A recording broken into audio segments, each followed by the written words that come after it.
You want to bet me? I'll do it right now. I don't think you will. I think I will. I'll do it right now. I mean, how much pool water can a kid drink? If it's more than a gallon, is that a problem? I think you can't drink too much water, right?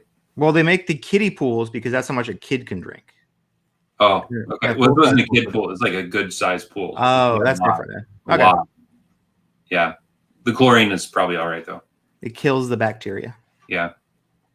Well, hey, everybody. Thanks for watching. This is Jason and Tom. We're FFIB. Thanks for joining us tonight. Glad you guys could be here. We are coming to you with some special guests. We have action. It's been a while since we had a guest on, but we're pretty excited to have our guest with us. And this is someone that Tom and I are familiar with because of YouTube, primarily. His name is Dr. Frunkey. You'll know him from his knife reviews. He's been doing it for quite a few years. And what I like about his reviews is they're semi-formulaic, so I know beginning, middle, end, how they're going to go, but they're concise and right to the point. And I always feel like I get a lot of information from his reviews. So we met him at Blade Show a couple weekends ago, and it was really a pleasure to be able to meet him. And he was kind enough to join us on the show. So for those of you who are here, you're going to have a real treat. And glad you guys could make it. Okay, give me a moment. Let's get this. Oh, you already got it? It's up automatically in the announcements. Is the live stream pinned, or is it just the invitation? I don't know. Let me make sure. All right. Make sure your volume's down. A good point. Okay. Well, anyway, I'm excited for this one. This is a big one because this is a name I knew before I was into knives. So he doesn't think he's a knife celebrity. He's a knife celebrity. So Caldwell decided to clean up and Monopoly, and now he's joining us for the show. Thanks, Brad. Okay, we are pinned. We have an official show, and let's do this. Let's bring on our guests. Let's not dilly-dally. Let's just do it. I agree. Yeah, we talk all the time. Let's bring in our guest. There's our guest. There is Dr. Frunkey. Thank you for joining us, Doctor. Glad you could be with us. Please call me Frank. Perfect. It's going to be hard, Frank, to do that, but I guess we'll try. Well, it's really great to be here, guys. It was really fun meeting you. I guess it was just last weekend, wasn't it? And what a good time we had. It feels like more than a week ago. Like, I don't know. Maybe it's all the extra sleep I got since it was over, but it definitely. I definitely took some day naps this week because I didn't sleep very much last weekend for sure. My poor wife too. While we were gone, my daughter was sick, and then I get home and she gets sick. So she's been pretty upset with me. Yeah, but neither of you guys got sick. I was glad that all of us came home without the COVID. Yeah, that's true. I've already had it, and I've been vaccinated, so I wasn't worried about that part. I was honestly more worried about flu or food poisoning, or something like that. Yeah, getting attacked by some sort of southern mosquito. They're crazy down there. I came home just tired, and my sleep schedule has been so screwed up that I'm jealous. I'm still trying to catch up on that sleep. I'm getting there, but I've fallen into this habit of now I just take naps every day at lunchtime, and then my lunchtime gets longer and longer and longer. It's feeling pretty good. Yeah, I think staying up till 2 a.m., 3 a.m., drinking, having a good time. I mean, I know that you didn't. We had a discussion about that, but I did, and I don't drink normally, so it definitely took a lot out of me. But it was a fun time, a really good blast, especially that Saturday night where we hung out with Eric. That was too cool. That was really awesome. Too cool. I got a real adrenaline rush out of the fighting crime. That was my favorite part. It was agonizing in the moment, but it was really satisfying at the end when evil was overcome by dumb. Are we allowed to talk about that? Like, is that a thing that's for open discussion tonight? We talked about it for about an hour and 10 minutes last week. So yeah. There's been a lot still rippling around the Facebooks about it. So it'll come up for sure. You were there, and you were there right with us as the crime happened at the table. So I believe your back was to it, whereas I was watching over your right shoulder, and I was keeping my eye on Kit because he just. I knew he was doing something wrong, and then it came up, and I don't know. It was an opportunity to handle it instead of watching him stumble around and not handle it. So something is very strange going on with him. I felt very uncomfortable around him. he asked to see some of my knives, and I kind of casually did not allow him to hold anything. And now I'm glad that that's what happened. You know, so it was, yeah. it was a little bit weird. And there was a moment where you walked away from your case, and I was nervous on your behalf. Because I realized that, you know, I didn't really realize how many things kind of went missing at the show. In my past experience, the honor system has pretty much been in place. I didn't really realize that so many things walked, and maybe I was a little bit overconfident in the crowd there. But it was interesting to see that go down for sure. Yeah, I think that unfortunately for him, he probably didn't steal everything that disappeared that weekend. But because he's the face of the theft that everyone saw, he's going to get painted with that brush. And I'm sorry that that's happening to him. But, you know, you reap what you sow. And, you know, That's correct. Here we are. So as far as I know, Ben Peterson never got back his prototype. That's the big one that's still hanging out there. There was another very expensive serial number 1 knife that went missing that was found later. But Microtech, they found the Microtech? I believe so. Where was that? I'm just hearing legends that it was found, but I don't know. I don't have any proof or evidence where or how. Man, you guys are connected. This is good stuff for me. You're telling me the hot news right now. Jason was like, investigation. There's reasons he got no sleep. He was like, okay, pit's done. Now it's time to investigate and create a case. Because how are we going to blow this up in the morning when everyone wakes up? It's got to be ready. So Jason was up figuring it out. I had my eyewitness account, and then I got in writing 2 other eyewitness accounts. And then I took it to the Star Chamber on Facebook. There's a Star Chamber where the powers that be get to decide whether you stay or go in the hobby. And when I brought it in front of them, the evidence was overwhelming. And then lots of other firsthand accounts were coming in. And that's when the purge started, where one group after another, he wasn't welcome anymore. And that was, you know, that's how we self-regulate, because in this community, we have to trust each other. So when a weasel is found out, we got to get rid of him. Absolutely. Yeah. Maybe you overheard this. This is the one thing that night that made me laugh. Did you hear when Kit asked Eric Lesser if he could buy acid from him? I did hear that. First, I heard Kit say, "Who are you?" And I was like, "Oh my God, man!" Have you ever been to Utah? He's like, "I'm Eric," and he's like, "Eric who?" I was just like, "Get out of here, man! That's like asking Michael Jordan who he is. I don't even know. That's like crazy. You know, everyone who's at that show knows who Eric Lesser is. Give me a break." Let's just think for a second about the fact that Sal Glesser invented the pocket clip, right? And then how many knife makers have had their start from working with Spyderco? And then how many new steels have been pioneered because they were the first to do it? And then to stand at a knife show and not know who Eric is was just endlessly funny. That was quite the faux pas. I was almost as bad as when he pulled out a fake Microtech in front of Tony Marfione.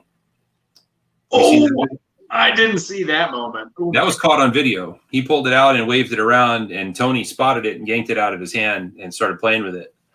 And he had to stand there while the crowd made fun of him for having a fake Microtech. That is so brutal. Oh my God. That's a bad day. That's a bad day. It was pretty good. The beginning of the end right there.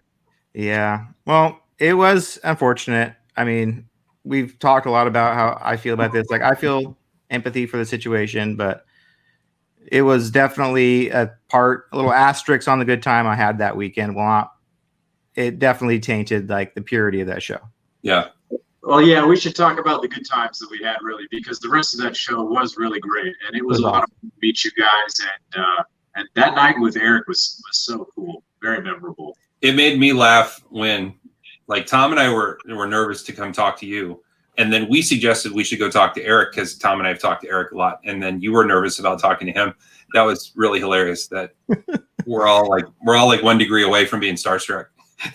I just, I don't really perceive the sort of the following that I guess that I have here, because I just make the videos just for fun. I didn't. Right. The way I got started on this was just trying to find a community of people to talk to about this stuff, kind of like we've all done. It's just been trying to find this community, and you guys are very active out there, and so it was really awesome to find that people like kind of knew who I was and I look at your guys' stuff. I see the group that you've started, and Tom, like all the stuff that you post all the time, and it's just really great to sort of put a name to the face and realize that most people, almost everyone, are just really good people and just a lot of fun. So that was great.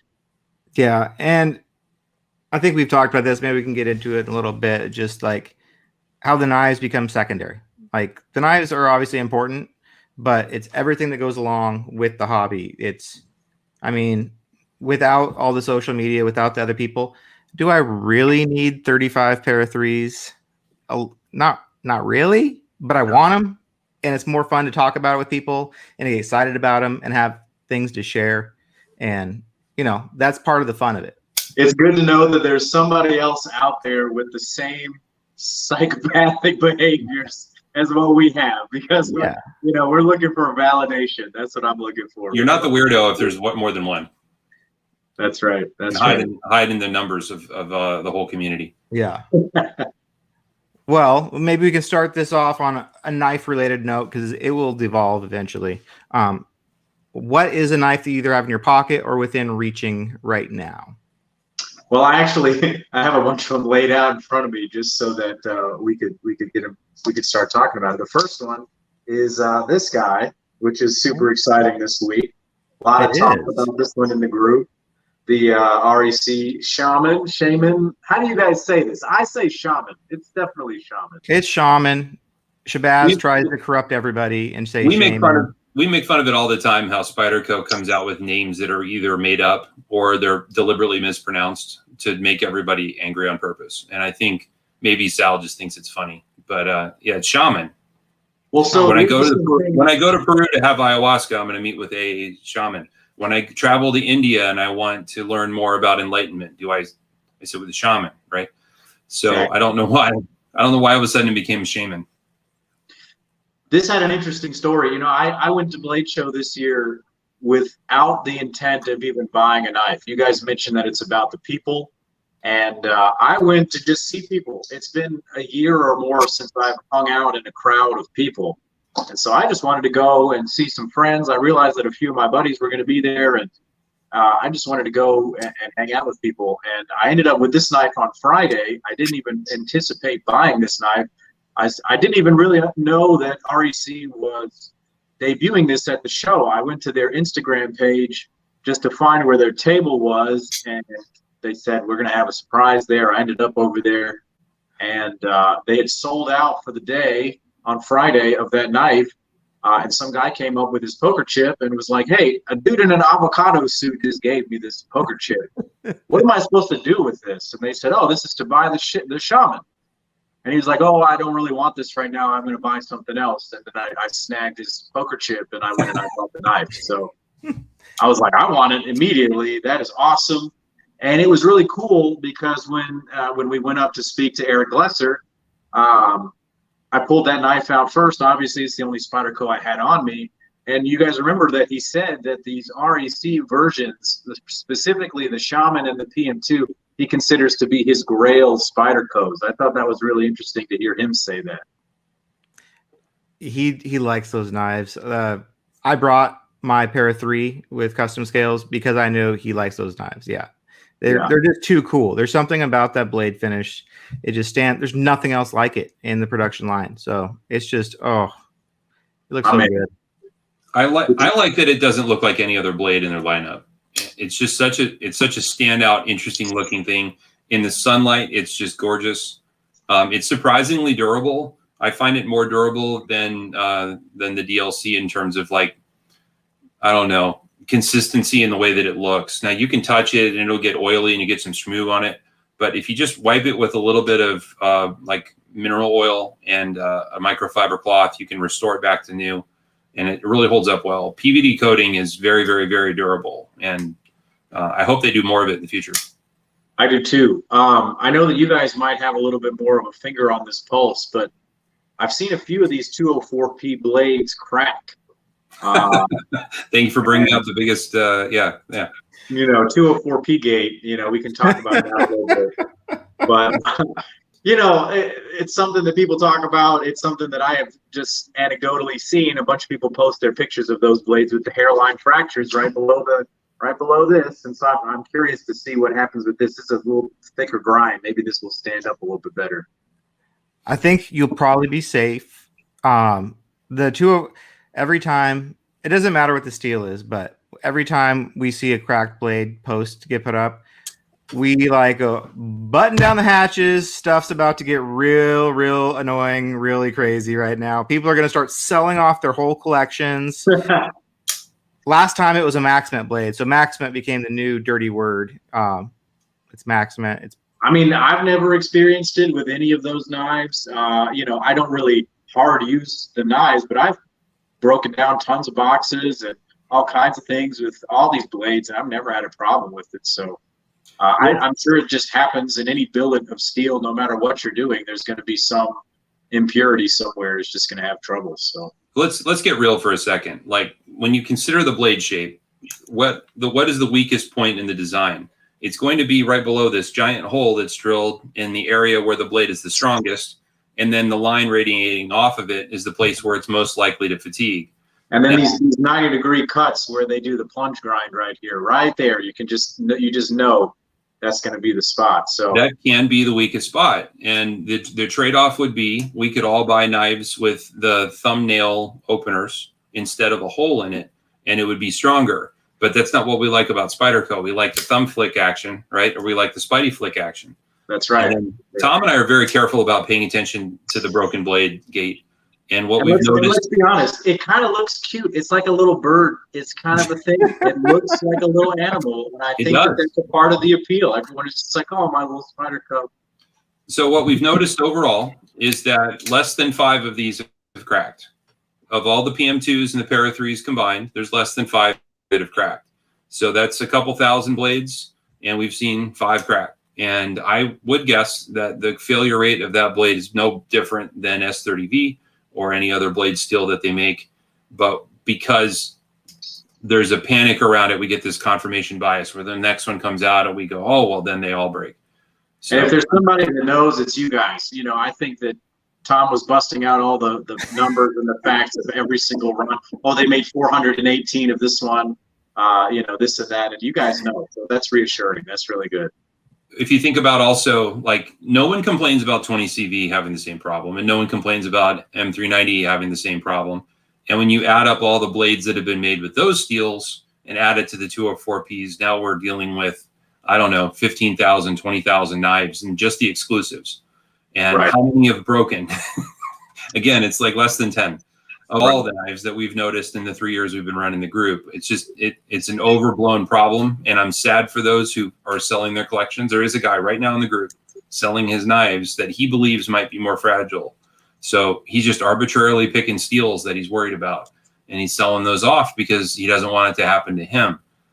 And I made a joke about maybe he needs to sleep in his bathtub in case his house catches fire. And then someone came along with a joke and said, yeah, but what if the toaster finds you?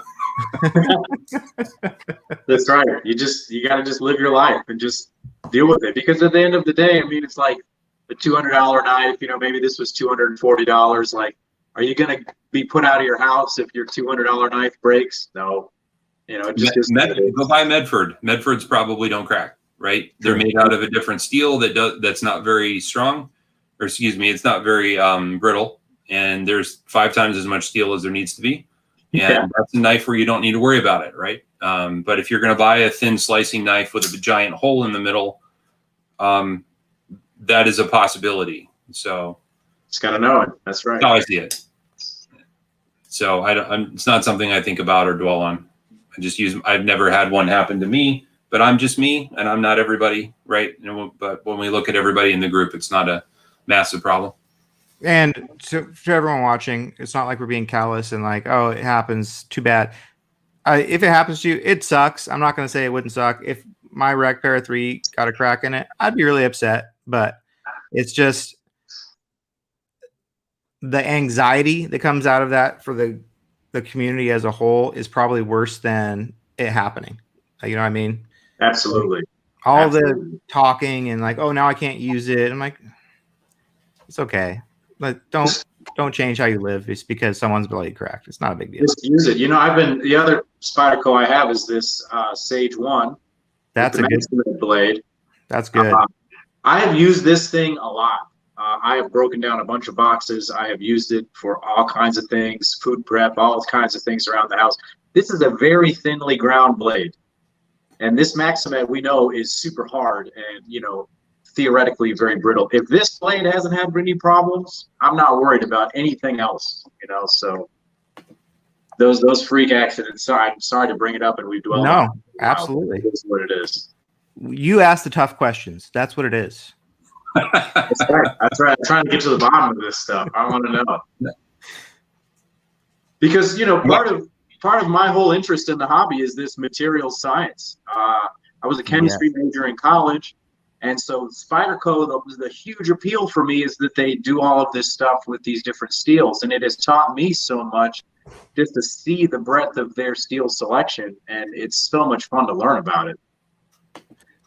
I like the steels because I like the advancement of the technology and everything that goes along with it, different properties for different usages. Mainly, I like that it gives me an excuse to like take my favorite knife and on some level say it's a different knife, so I have to buy another one because it's not the same. It's almost like an excuse to get like, well, I need a Maximet knife, but I also need a Cruwear knife. And I can legitimately say those steels serve different purposes. So with a straight face, I can tell myself that and then move along with my life. That's right. That's right. And Spyderco knows that too. And that's why we see 90,000 different sprint runs, you know, every other week. So it is what it is. There's a few. It's been picking up speed. Yeah, and I think we have both reached our exhaustion point on trying to keep them all because it's just they're not going to stop making them. So just find the ones you love and stick with those. Yeah, that's the point I got to. Unfortunately, I like too many of them, but I like less than I did. I was able to pull the trigger on selling off my S35 VN DLCs because I had 2 of them for some reason. I had a lot of things. I'm like, okay, let's just take a step back and just keep what I want. Which is interesting because you went through a little period where you went through a more significant collection purge than I went through. I sold like 120 knives this year, which is a lot, but I still have a lot. You went through a stage where you sold some much more boutique knives, but all of them. And got to do it. Well, you know, I can't say that I've ever gotten to the point where I've had 120 knives to sell. I think the most I've ever had at one point was around 25. For me, I need maybe 7 to 10. If I have more than that, I'm not carrying some of them at all. And so I really, no matter how fancy or expensive they are, I carry each and every one of these things. And if I'm not carrying it, it just sits there. And I don't have the mentality of I have to have a pile of these things. And so I end up getting rid of them. And now what you're mentioning is a very different scenario where I had collected a handful of knives, 8 or 10 knives that I really, really liked. And they were fancy, high-end, hard-to-get custom knives. And some guy from Singapore, some watch mogul, messaged me and said, how much for all of them? And I said, excuse me, all of them? And he said, yes, I want all of them. And I said, it will be, I did the math a little bit, and I was like, well, I'm going to overcharge him for this and that. And I said, it'll be this much. And he said, no problem. Well, I'll wire it over in the morning. And I was like, okay, I guess so. He was like, yeah, I'm just trying to get into knives, and I just wanted to start somewhere. And I'm like, this is a hell of a way to start somewhere. Buying out somebody's entire custom collection. I haven't heard from the guy since. I don't know what he did with them. I don't know if he sold them. He certainly hasn't made any posts with them. Interesting. That's the way to do it. Man, what a baller move that is. I'm here. That, you know, and that's what I worry about sometimes is that some like Arab sheik or some Russian mogul is going to show up to Blade Show and just be like, I buy all of the knives. And then they're just all gone, you know. I think they're in our group. Yeah. I think that one day it's just going to happen. You know, I saw that kind of at, I don't know if you guys follow the custom knife world quite as much, but they had the TKI, the Tactical Knife Invitational, and then the Nashville Custom Knife Show just 1 week before Blade. And I feel like only 2 or 3 people ended up with all the knives, and they all dropped like $50,000 to $80,000 to buy just all the knives. And I'm like, there are some serious players out there with just money to burn. It's going to leave some of the little guys wanting. Wow. Yeah. That's crazy. I didn't know that. Now, I did end up with some fun, more fancy pieces from the show here. You guys remember this one? What brand is that? This is the Koenig. This is the Arius. Oh, I've heard of those. Those are supposed to be good. Yeah, you've heard of these once or twice. I think maybe you might even have 1 or 2 of them.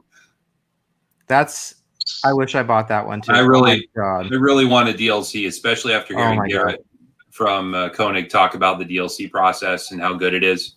I regret not getting one. A whole lot more of these. I want to see them make these by the dozen. You know, I just think they look really good. They've done enough with the plain Jane blades. I think it's time for a bunch of these guys to come through. I agree. I think they only made 5 of that version, and they are quite the hot commodity on the Koenig group right now. One of them went for sale on Arizona Custom Knives, and it sold within like 2 minutes. I saw that. A few people sent me the message, and they're like, dude, did you see this? It sold for over double the table price. I actually sent that photo directly to Bill Koenig. He and I I say we're friends. We actually text. Oh, wow. Text, not just Instagram message, pretty frequently about a lot of different things, mostly politics, and the coronavirus has been a hot topic this past year. I think he and I are on different sides of that blade, if you'll call it that, whatever. Obviously, I'm in the medical profession. I see what happens. I've had my life personally affected by what's going on with COVID. I haven't been sick or had any family that's been very sick, but it certainly shut down what I was trying to do for a number of months. And I got the vaccine as early as humanly possible. Anyways, we have a lot of discussions, and I have been hounding him to do this polished DLC look because the Arius blade is just begging for it, and he finally did it.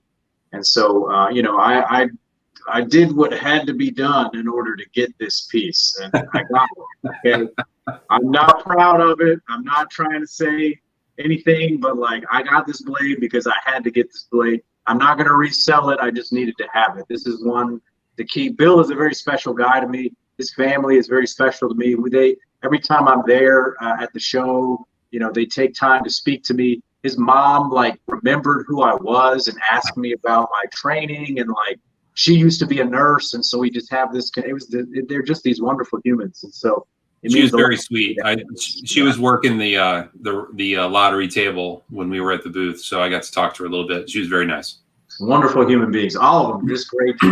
It's great to support good businesses like that. I wanted to ask you about. Do you have your other knives in front of you? I have all of them. Yeah, they're just right here. I'm sitting at my knife table right now. I've got the carbon fiber mat right here under the camera. This is the Frunkey table I'm at. The Frunkey mat. Holy the real one. I think everybody would really like to see your mini subvert. Oh man, I've seen that background. Yeah, it's right there. Oh yeah, okay. Mini sabotage. I can get that one going here. I think Eric really enjoyed this one right here. You guys, I got to hold that knife, and I giggled as I flipped it open. That was so good. It was fun to show this to Eric because of the subvert, obviously the Spyderco, and the look in his eyes. He really is a knife guy through and through. Yeah. Nothing is really worse than meeting a knife maker and they're just like, I'm not really a knife guy, but I'm a machinist and I love the machine or whatever. Eric was really a knife guy. He looked at this and the glimmer in his eye and the smile on his face, it just meant a lot. So this guy's got a Damacor blade on it. So correct me if I'm wrong, but I think I heard you say, does that have a Vanex core? So I'm going to geek out on you for a second here. The reason I love Damacor so much, and this goes back to the material science discussion. Damasteel is a very interesting company. They have created Damasteel is the Damascus that we're all used to seeing, but they have created their own version. So the first one is RWL 34, right? That's their stainless steel. They put it on a lot of different knives. RWL 34 stands for Robert W. Lovelace. I don't know if you knew that. It's based off of his ATS 34 that he used to use. ATS 34 later became CPM 154 formulation, whatever. Jason's nodding his head. I think he knows a little bit about this history. But they create these steels themselves with the powdered metallurgy process. They like make the powder and then they make the steels. Then they make PMC 27, which is the dark part of the Damascus. And then, so when they created Damacor, they went to Böhler Udenholm and they said, hey, we really like your Vanax steel. We would like to make our own version of it and put it in the core of a Sanmai. And they said, sure, go ahead. And so they made their own version of it. It's not Vanax from Udenholm, but it is their own formulation that is chemically the same. I mean, we're talking 204 PM 390 kind of discussion again. Right. And one of my favorite memories from Blade Show a couple of years ago is when they were introducing Damacor. I went up to the Damasteel table and those guys were sitting there. The head of Damasteel was sitting at the table. And I asked him, I said, hey, you know, some makers have complained that this steel, you know, the etch on the core is kind of gray. It's smudgy a little bit. You know, not everyone loves it. Why don't you use your stainless RWL in the core? Because it would just be very pretty. It'd be shiny and silver. And he said, that would be really boring. I was like, I love that answer. That just made my day. That is genius. You guys are just you're even geekier than I could ever hope to be, and that just makes it that much more special. So that's hilarious. I'd love to hear that.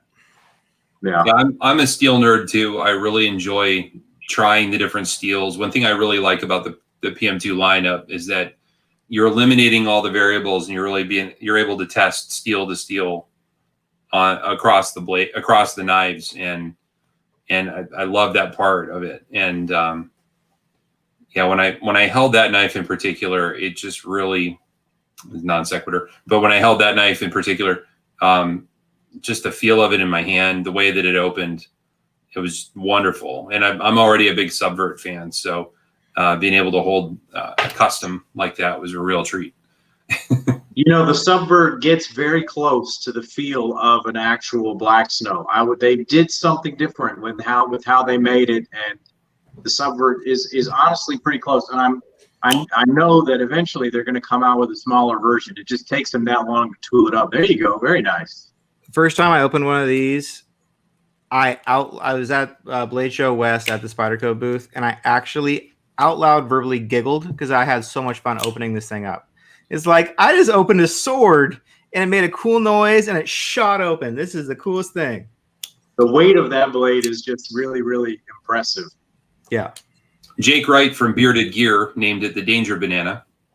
The Danger Banana. It was interchangeable with the Safety Banana because it's also Safety Orange. But Danger Banana stuck. And then when the Bombshell came along, that became the Danger Pickle. The Danger Pickle. Yeah. I didn't get to experience that one. I think I regret not picking one of those up. Well, Tom has one for you. Nice. You'll survive. You'll survive. You know, the funny thing about that knife, I don't know if you guys caught this in the video that I made about that knife. You know what he designed that knife to do? Cut sausage. He loves sausage. Not the Bombshell or the Subvert. Oh. I thought it was for bananas. The Sabotage. So he loves sausage. Nazi loves, and he was cutting it one day with a regular knife, and he's like, you know, I'd really like one that has a shape that makes it super easy to cut my sausage. And so he developed that blade shape. It is the fanciest sausage cutter you can come up with. So if you hold it in your hand and you think about, like, if there was a hot dog right here on the table and you would just draw the blade across, it makes perfect sense. But that's why it's got this weird, like, melty blade shape that looks so interesting. I love knowing little factoids like that help me defend my interest in this hobby. Like, I have to have a sausage cutting knife. How? It's a sausage knife, babe. Yeah. What if I eat a sausage? What am I, a farmer? Listen, I'm sophisticated. I have to have a sausage knife. Hey. That's right. That's it. I need another Subvert. I sold mine in a fit of bad judgment. I should get one back. So another moment that I really enjoyed from the show is when I'm forgetting that guy's name. Was his name Alex, who was with Eric that night? Yeah. Alex. Alex works at Spider Co with Eric. I met him before. So he had a subvert on him, a highly customized one. And he handed it to me, and I opened it up, and I closed it, and I whispered right in front of Eric, I'm like, how did you get rid of the lock stick? Because those have a lot of lock stick. That was the one downfall of that night. But I do think that it broke in with time, and I think that hopefully they can figure that out on the smaller version of it. The first time I met Alex, it's funny you say that. I was at the booth and I was waiting to talk to Eric, and Alex was back there, and did he show you his customized Nirvana? It's like polished and reground. I don't think so, no. Oh, it's the craziest Nirvana you've ever seen. But the first time I saw him, he was standing at Blade Show with a pencil, drawing on the back of the blade lock. I'm like, what are you doing? It's like, it's got lock stick. It won't go away. Yeah, he carried a pencil with his knife so that he could make the knife better.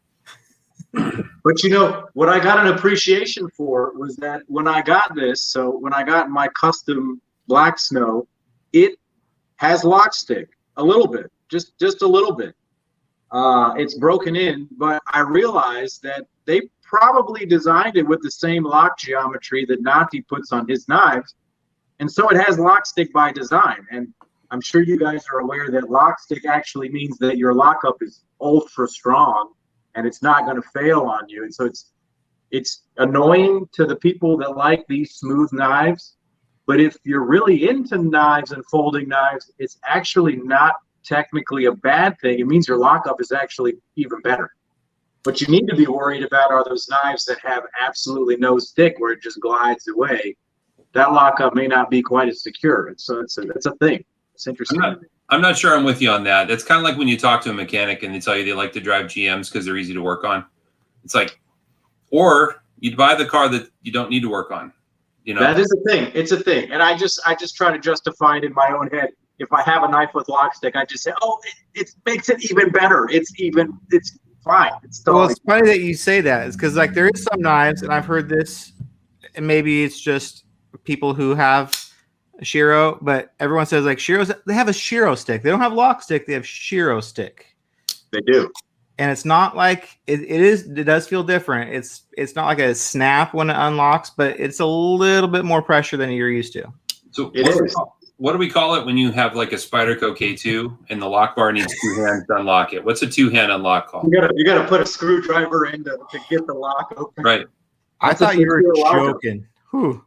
Tom, and the one you played with is better. It's 100% better than the one I used to have. That one was truly bad. This one's much better. It just happens. It just is what it is. So I ended up getting a knife that has no problem with lock stick. I got this guy instead. That thing was too cool. I'd never seen one of those. I just knew it was out of my world, out of my realm of knowledge, and it was really fun to shoot out. And as you demonstrated, that blade's not moving. My PM2s don't have a solid blade like that. That thing doesn't rock at all. It's really cool. This is the Hawk Knives Deadlock. For those who did not recognize it immediately, this is a very fun out the front. Very cool little knife here. I didn't know that I wanted this. This was the third knife I got. So I showed you the Shaman, I showed you the Arius, and then this was the third knife that I picked up at the show. I did not expect to be, taken by this knife. And it was super awesome to find one. This lightning strike carbon fiber and the bronze. It's a very pretty thing. I enjoyed it a lot. That's so cool.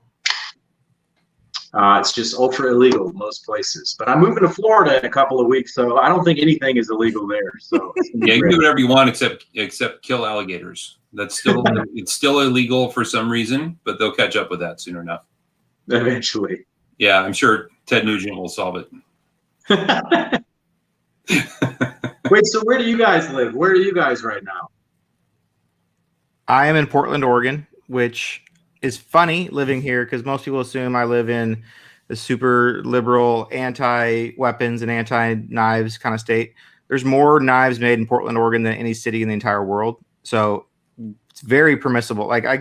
I sit around my office walking, flicking in a PM2 all day. So do many people. So knives are very, very a part of normal, just normal life here, which is fortunate for me because I like knives. Yeah, well, Oregon is such a like a natural state. You know, it's all about the outdoors, and that's what I associate with it. Only recently have we really realized that Portland has this group of kind of these interesting free thinkers, we'll call them. Yeah, I love the city. It's an interesting place to live for sure. It is interesting, especially hearing from people like Jason who just hear what they hear on the news. Like the city is interesting. Bad stuff happens here. It's just I like it. The food's good. The weather's beautiful. The outdoors, you have the ocean, you have the mountains, and you have Benchmade, Kershaw, ZT, CRKT, Leatherman, Almar, a couple other makers here. So it's cool to be around the city. Unfortunately, Spyderco is like the only like Gerber's here, the only main maker that's like not in Portland. So I settle. That's cool though. I mean, that's still cool. That's so awesome that all those things are kind of right there. That's very cool. Yeah. Yeah. One of my very first knives. So I bought two knives simultaneously. My first knife was a 940.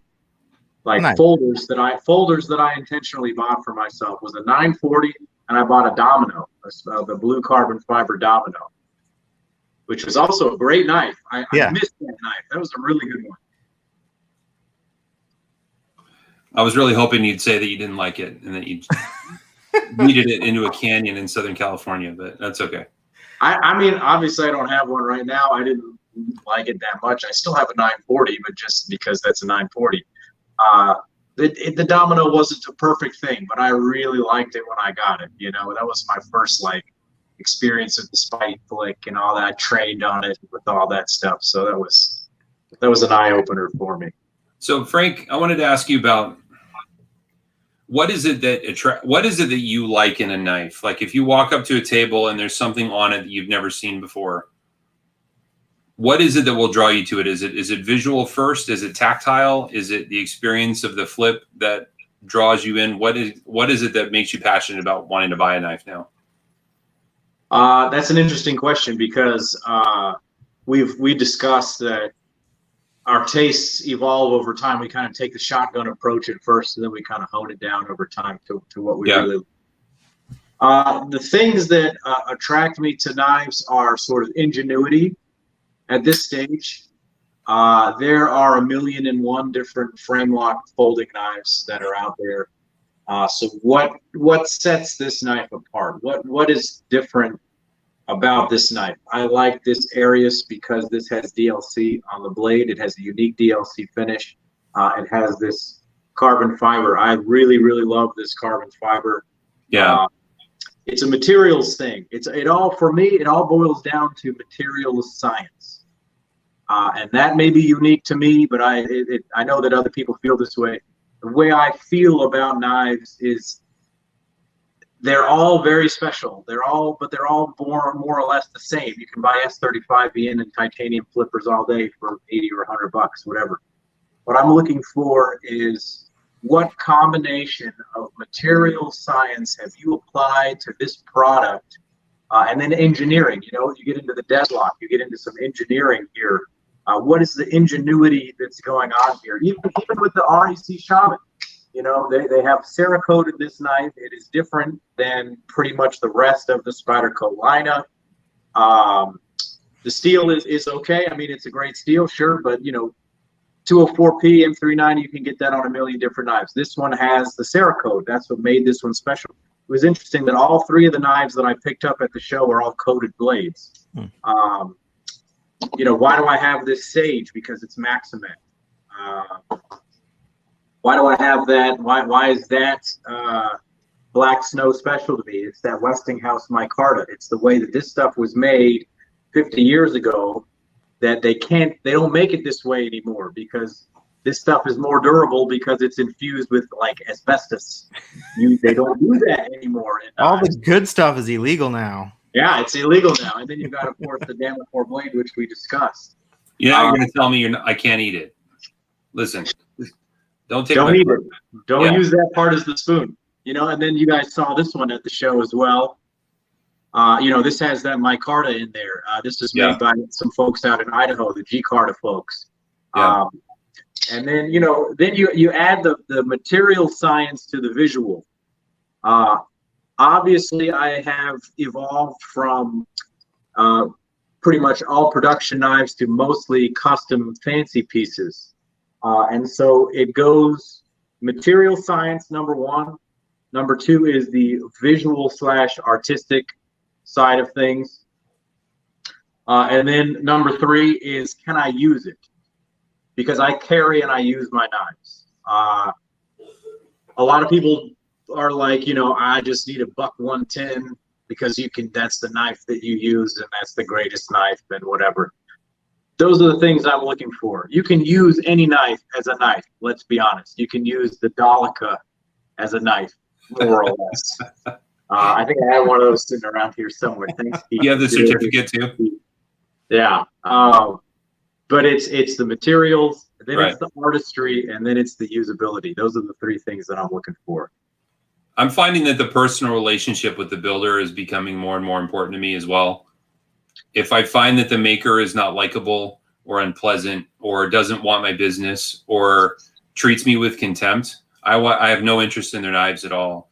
But when I can have a relationship with the builder, or they'll entertain my dumb questions, or I see them and they might remember the knife I bought, those things matter to me a lot now. And I'm looking for relationships or experience. I want an experiential relationship with the knife maker, if that makes sense.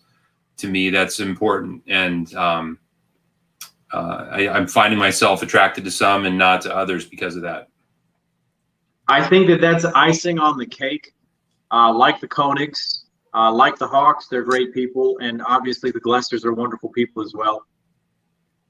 I sort of still allow some knife makers to be kind of diva-ish, and I give them a little bit of space, because it's kind of like, if you want Jimmy Page to come and play your concert, or you want somebody who's the real freaking deal, sometimes you got to make a few exceptions. You want Mariah Carey to sing you a Christmas carol, you might have to get her the $10,000 bottle of champagne or whatever. Yeah, it's gonna be on her. It's gonna be on her terms. So I think you're right. I have room in my madness for a little eccentricity. There you go.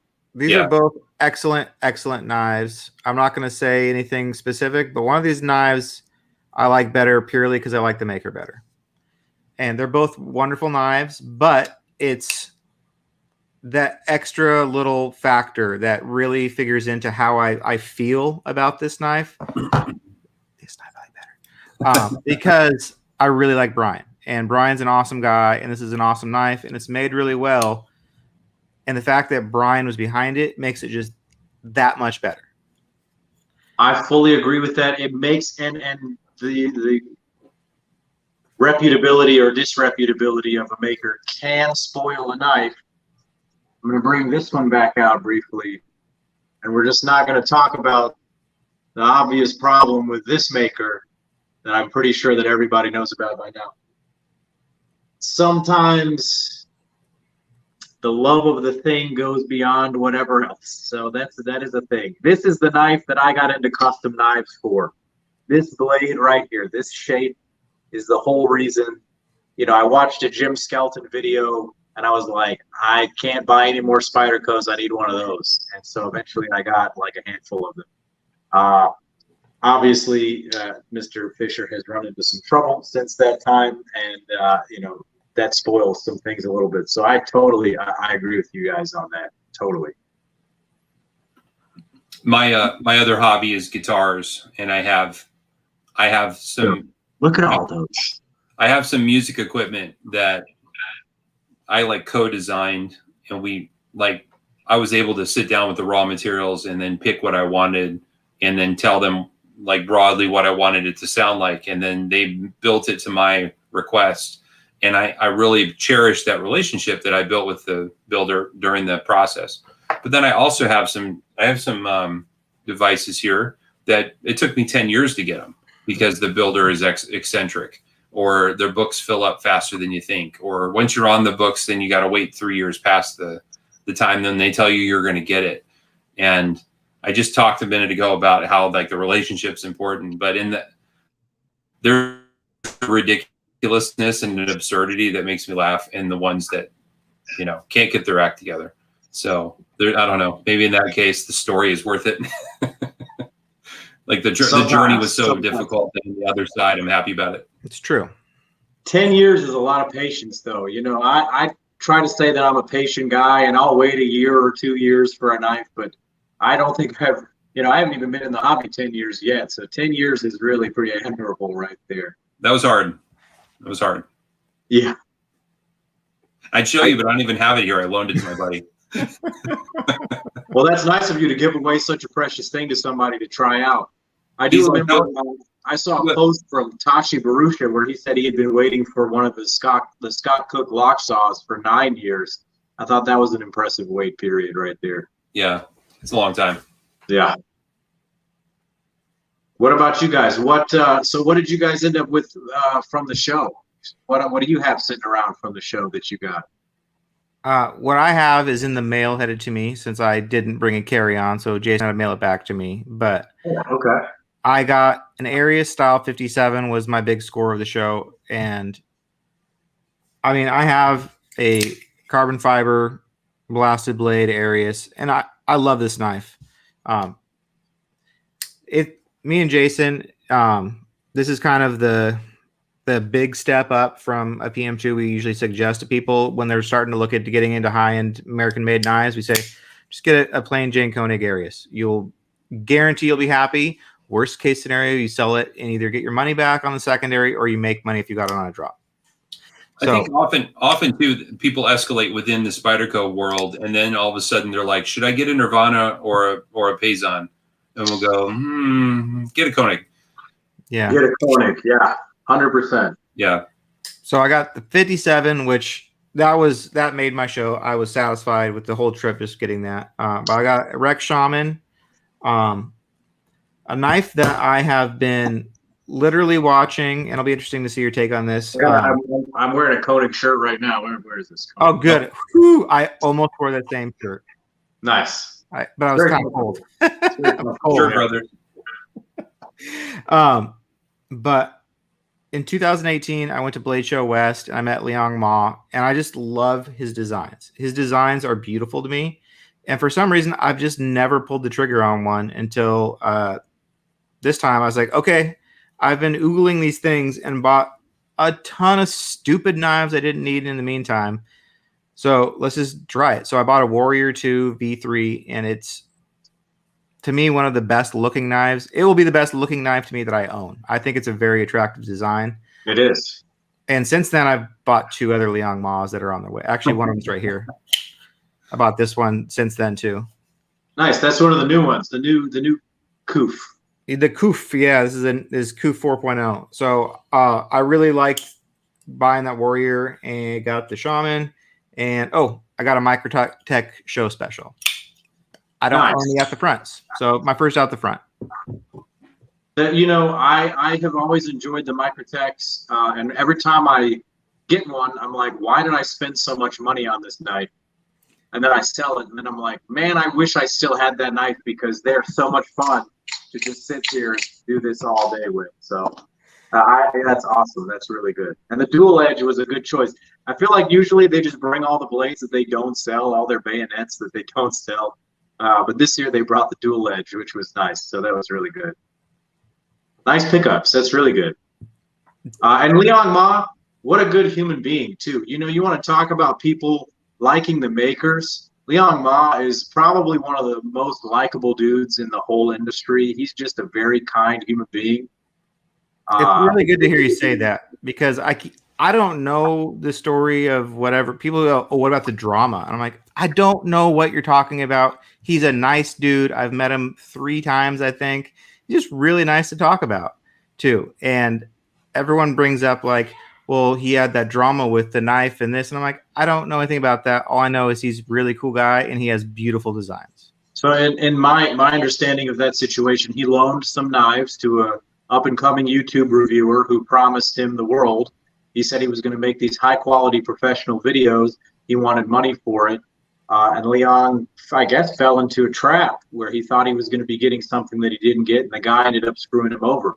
I have met Leon. I have people, specifically Levon from the Knife Nuts podcast, who's a lot closer to Leon than I am. Leon is without reproach, okay? If there is a Jesus figure in the knife community, Leon is about as close to it as that could be. He is a quality human from head to toe, and I do not question his integrity in the least. And so there is no question about what happened in that scenario. Whoever this Joker was absolutely tried to screw over Leon in whatever way he could. And that's the end of that story. So, I don't love all of his designs. I'll just be frank about that, pun intended. But I think that he is just a wonderful human being, and he deserves all the best. So that was my take on that whole scenario. Thank you. Yeah. Because these silly things go through our group and no one really knows what they're talking about. So to hear someone speak from an educated standpoint, it's helpful. Well, I walked up to Leon's table at the show, and he hasn't seen me in 2 years. He doesn't really know me. We've spoken a few times. I've reviewed a couple of his knives. We've spoken a little bit on Instagram. And the first thing he said to me was, "Have you lost weight? You look really good." And I'm like, "Man, you remember me and what I looked like? You remember how fat I was a couple of years ago? That's something else. That's a really good guy right there. To not only say, like, I remember you, but I recognize that you've done something with yourself and you look good." That just encapsulates the goodness of that man. So that's awesome. Awesome. My mom says stuff like that to me. Every time I see her, she tells me I look like I've lost weight, and I never know how to take it. Last time she did it, I said, "Mom, why do you think I'm fatter than I am?" I took it the other way. She didn't see it that way. She just remembers you as the baby. You had the cheeks at some point. Moms never forget what you look like as the baby. So. Yeah, I understand. So for me, I was really disciplined at the show. I only bought 2 knives at the show, but since I've caught up. So one was being the Shaman. I had to get a Rex Shaman because the colorway is wonderful, and I just had to have it. The guys at River's Edge are friends of mine. And I don't think you can find better people with better intentions in the industry than those guys. So we support their store a lot in our group, and they support us a lot as well. So it's a really nice relationship, and I'm very happy that they have such a recognizable knife now that they've been able to really grow their business around.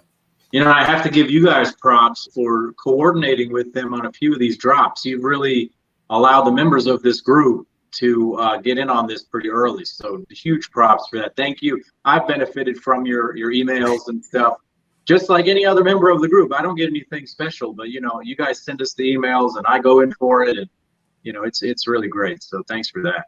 We love spreading the news about River's Edge Cutlery. It's important. Yeah. The other thing that I got was I bought an Alan Elishewitz custom. That's right. I remember that. Beautiful. Yeah. I bought a knife of his last year from his 2020 Blade Show series that never happened because there was no Blade Show.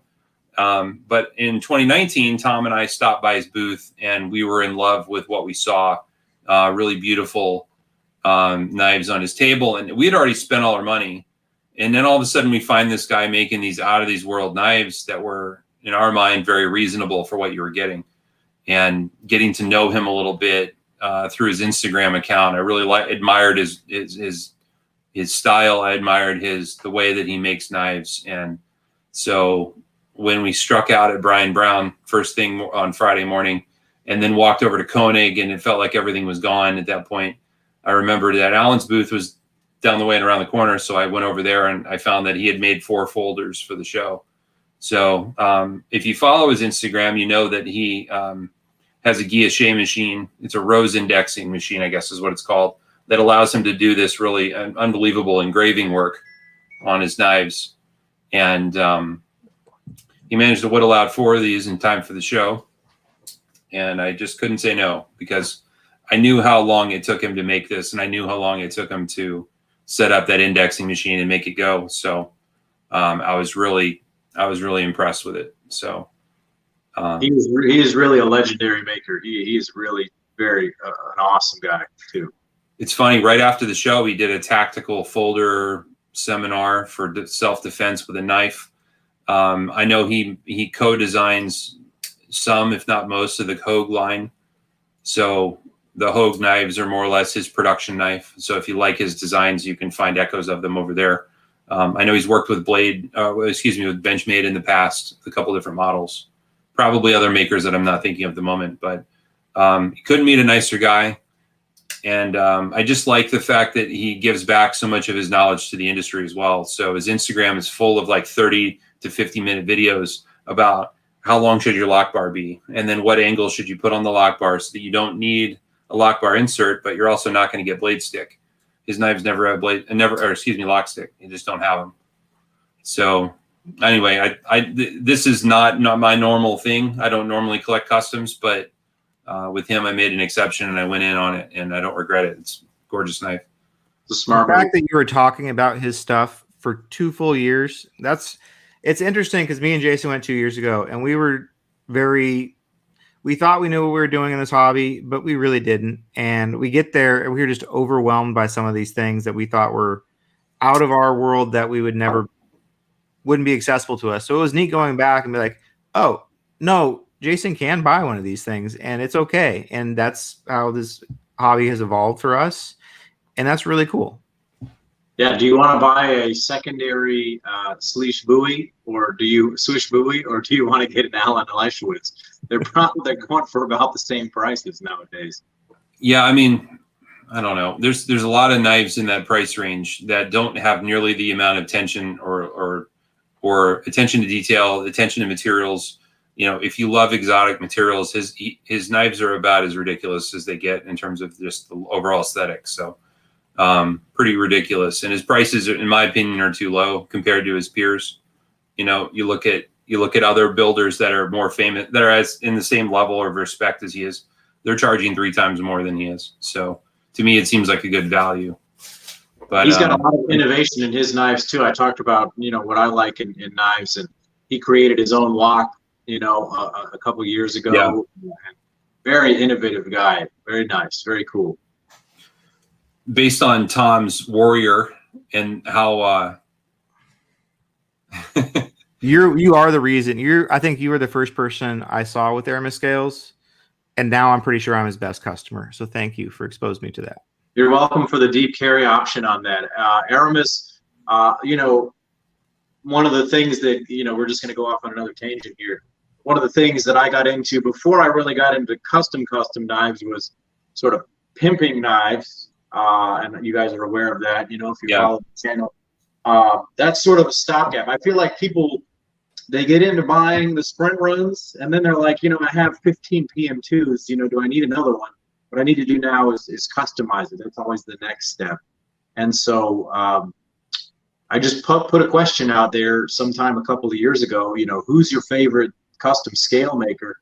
And I wish that I remember who told me about it, but somebody turned me on to Aramis, and I just messaged the guy, and one thing led to another, and suddenly those scales are blowing up. Those are really the best custom scales that are out there, in my opinion. There are some, if you can deal with the back spacers maybe not being perfectly aligned with the scales, sometimes we know about that a little bit, but he uses the best materials, and it really changes the knife into something special.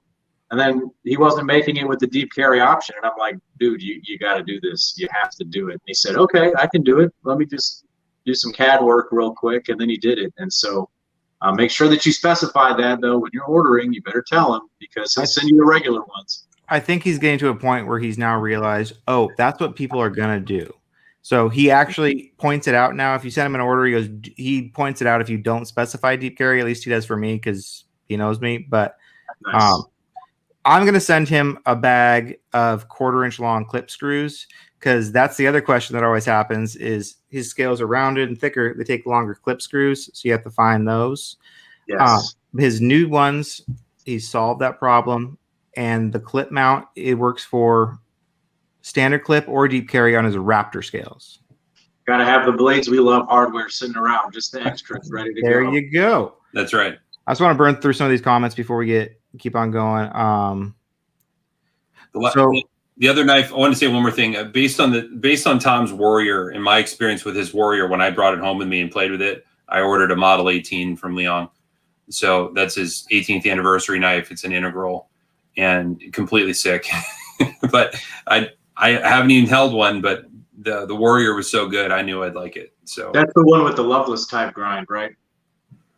I think the 18 is like, looks like a spear point, kind of, I guess you'd say. It's, I don't know blade shapes well enough to describe what it is. I thought it was a drop point, but it's an integral handle, and it has inserts on it made out of a couple different materials. The one I got was a fat carbon.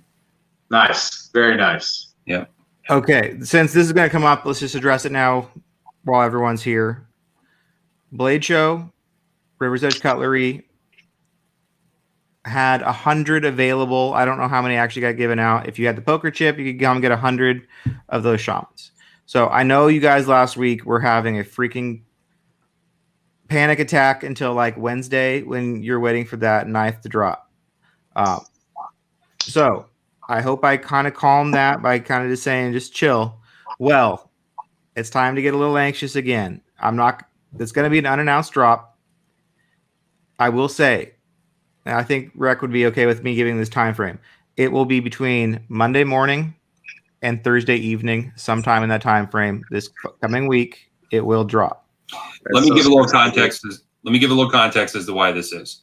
This order was placed over 2 years ago at a time when no one wanted shamans. You guys might remember a long time ago, before the Crew Carta came out, shamans were not popular and people didn't like them. And the S30V standard model wasn't selling well. And when they proposed to Spyderco that they were going to do a collaboration and do the rec version, Spyderco actually was kind of not excited about it. So as a consequence, they went with a small run of these because they didn't want to sink a small dealer by making them buy 1,200 knives that they couldn't move. So it's a small order. So you know what happens when you take a desirable knife and then you limit the quantity and then you publish a date and time when the knife will be available? What happens is servers melt down.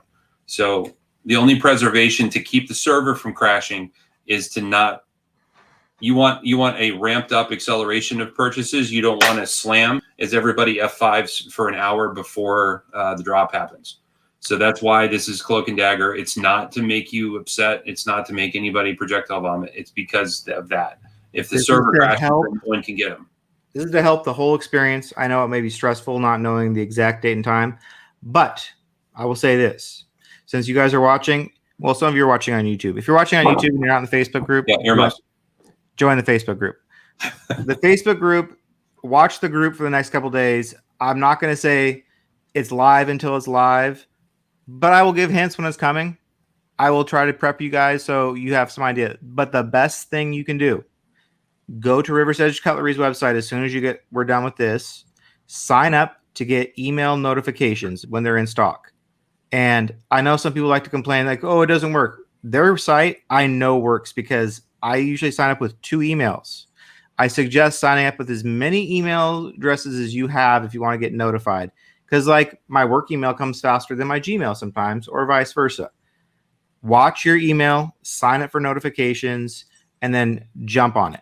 Make sure you have your River's Edge Cutlery account set up right now that has your address set to autofill.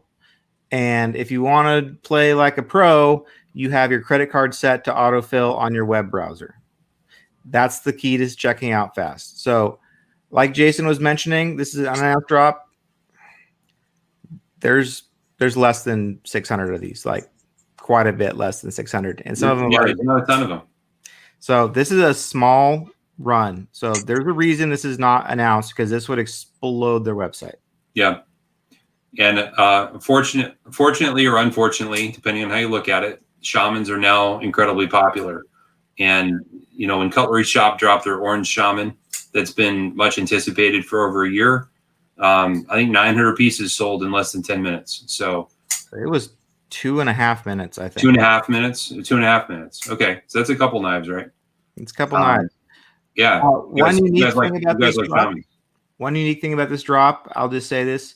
I put up a post that said it will be during normal business hours. I take that back. It may be anytime during the day.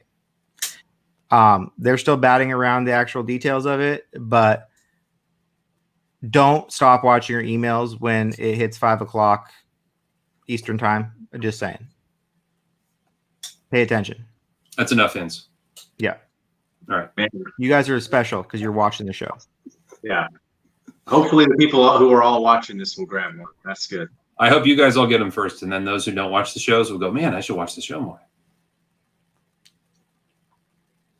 What is this? 488. Somebody knows. Somebody knows. 389 left. These guys know, man. These guys know the numbers.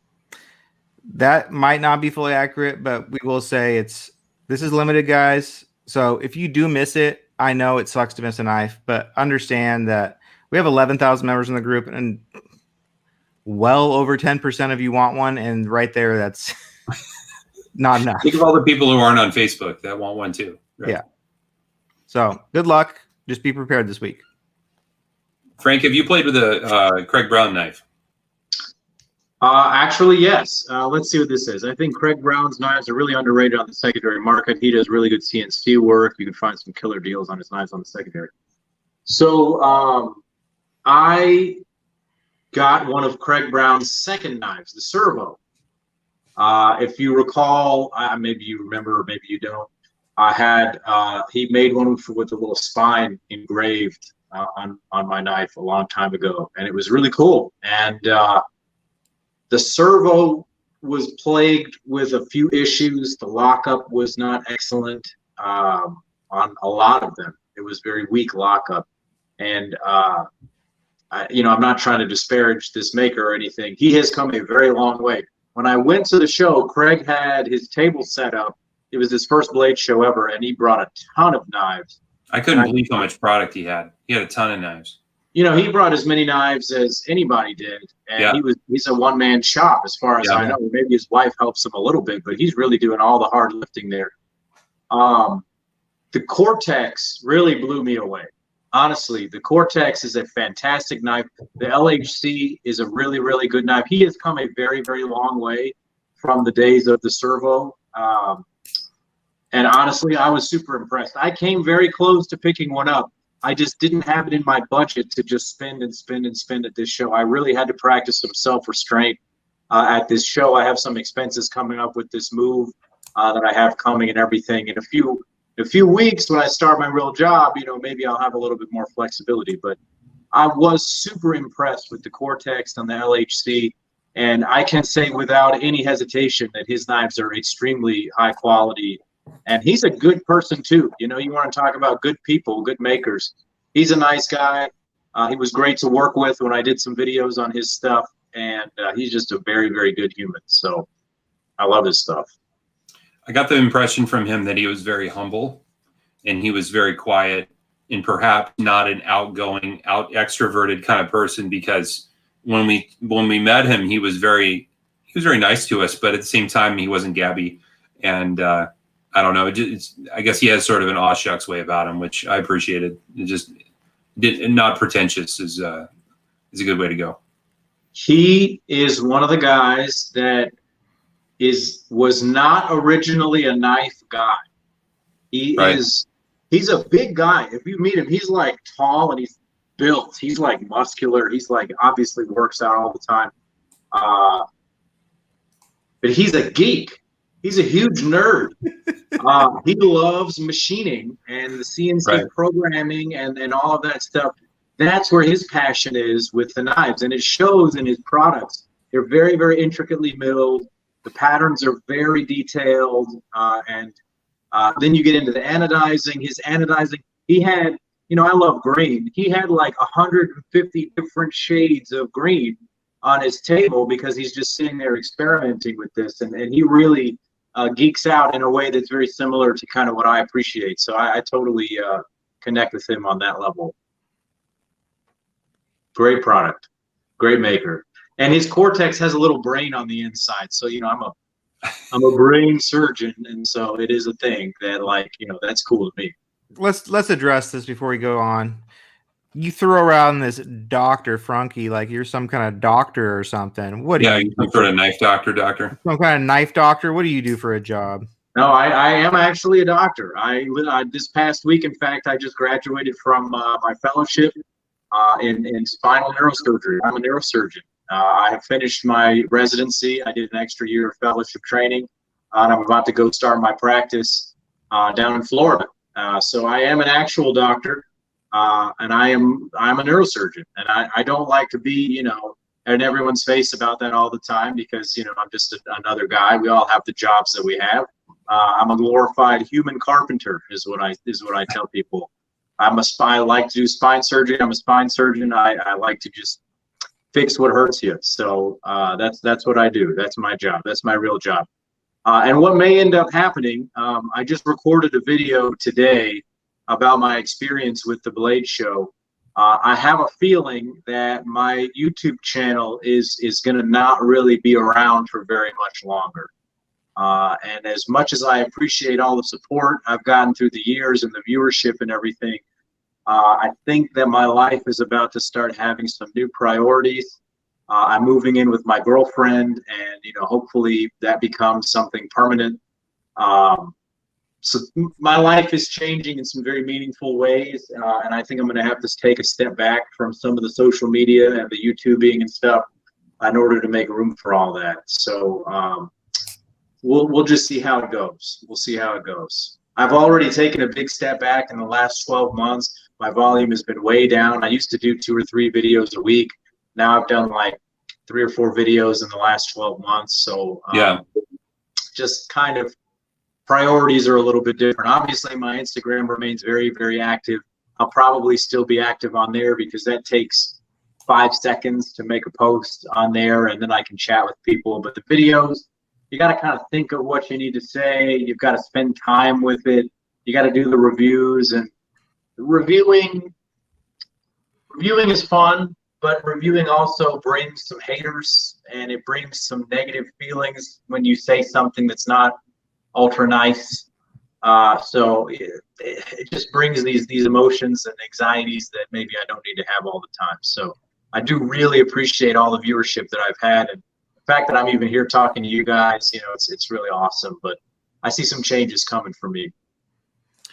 Yes. I think the bottom of the world for the internet is really YouTube comments. It's truly, truly awful. And I can imagine with your visibility, even when you're good at compartmentalizing it, it can really pull on your energy, and it can pull on your just in the back of your mind, it's always simmering there, and it's a toxin that I don't think I would want in my life. So I've done a couple dozen reviews myself on our little YouTube channel. And it's remarkably harder to do that than it is to do Instagram content. It's a much easier platform. It's faster. It's more acceptable to do it with style and brief. Whereas YouTube, bad content's easy, good content's hard. And it's the thought process that goes into making good content on YouTube is very difficult.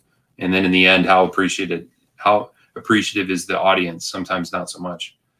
And it's the classic rock star phenomenon where you can have 99.9% positive feedback, and then that one person that says you're an idiot kind of just like gets in your head, and you just you got to work on that. See, the problem I have is I like reviewing things that I like. So if you see me post something, I like it. The hard part comes is when you have to be critical of something that. It's hard to put into words. It's hard to especially when it's a maker, like a small maker, that you have to be really critical of something that you don't like about their knife, because it will affect, how the knife is popular, how it sells. I had an experience with that recently. You guys might be familiar with the up and coming maker Israel Bacchus. He does arcane designs. Mm-hmm. He was there at Blade Show. It was great to meet him. He is a very enthusiastic young man, got a lot of strong ideas and a bright future ahead of him. I don't love the designs that he has. They're fine. They're fine. They're good knives. They're made by Riot, and they're going to be fine. He sent me one, and I said, hey, man, I don't want to make this video. I don't want to say what I really want to say because it's going to hurt your business. And you seem like a really nice guy, and you deserve all the best, because there are going to be a lot of people that are going to have their own opinions that are going to say, I really like this. And then if they hear somebody say, this is not really what I like, it could influence your job. And I had to send them back and say, I'm not going to make this video. Nothing wrong with you. Just, I don't want to make a negative thing because I like you and I don't want to ruin this for you. And he's had huge success. He sells out his models now within a minute. His pre-orders sell out in 10 minutes. And, I wish him all the best. And it was great to meet him. But I totally get that. Yeah. I don't know what people are Gail Bradley 2s mean, Brad Caldwell. People are, I don't know what that is. Yeah, I can't see it. That's the Gail Bradley 2 emoji. It's a person throwing something in a garbage can emoji. And Brad is trying to make that something else. No, Brad, that is the Gail Bradley 2 emoji. You're not going to hand it off. You're stuck with it. Not getting out of it, Brad. What else do you got? We play games, and with these emojis, it's kind of gotten out of control. But in the group, if you see just a bunch of random emojis, we're talking to each other like children, and it's kind of fun. And this emoji game has we have a lot of new people confused. Didn't someone recently create a legend for all the emojis? Yeah. Yeah, I think I saw that. I read through some of it. We use them as a shorthand for all of the exclusives, because it gets tiresome to type out the full name of an exclusive. So you just go with an emoji, and it's easy to, it's not that hard. So once you get used to the shorthand, it's really excellent. But Tom finally glossed it all, so we have a nice glossary, and now people can check it out. That's awesome. That's really good. A few select members have them, like Kale. I don't know where Kale is tonight. It's the first show he's missed in a long time, but Kale's got the 18 with the circle around it. Because he's a kid. Because he's a kid.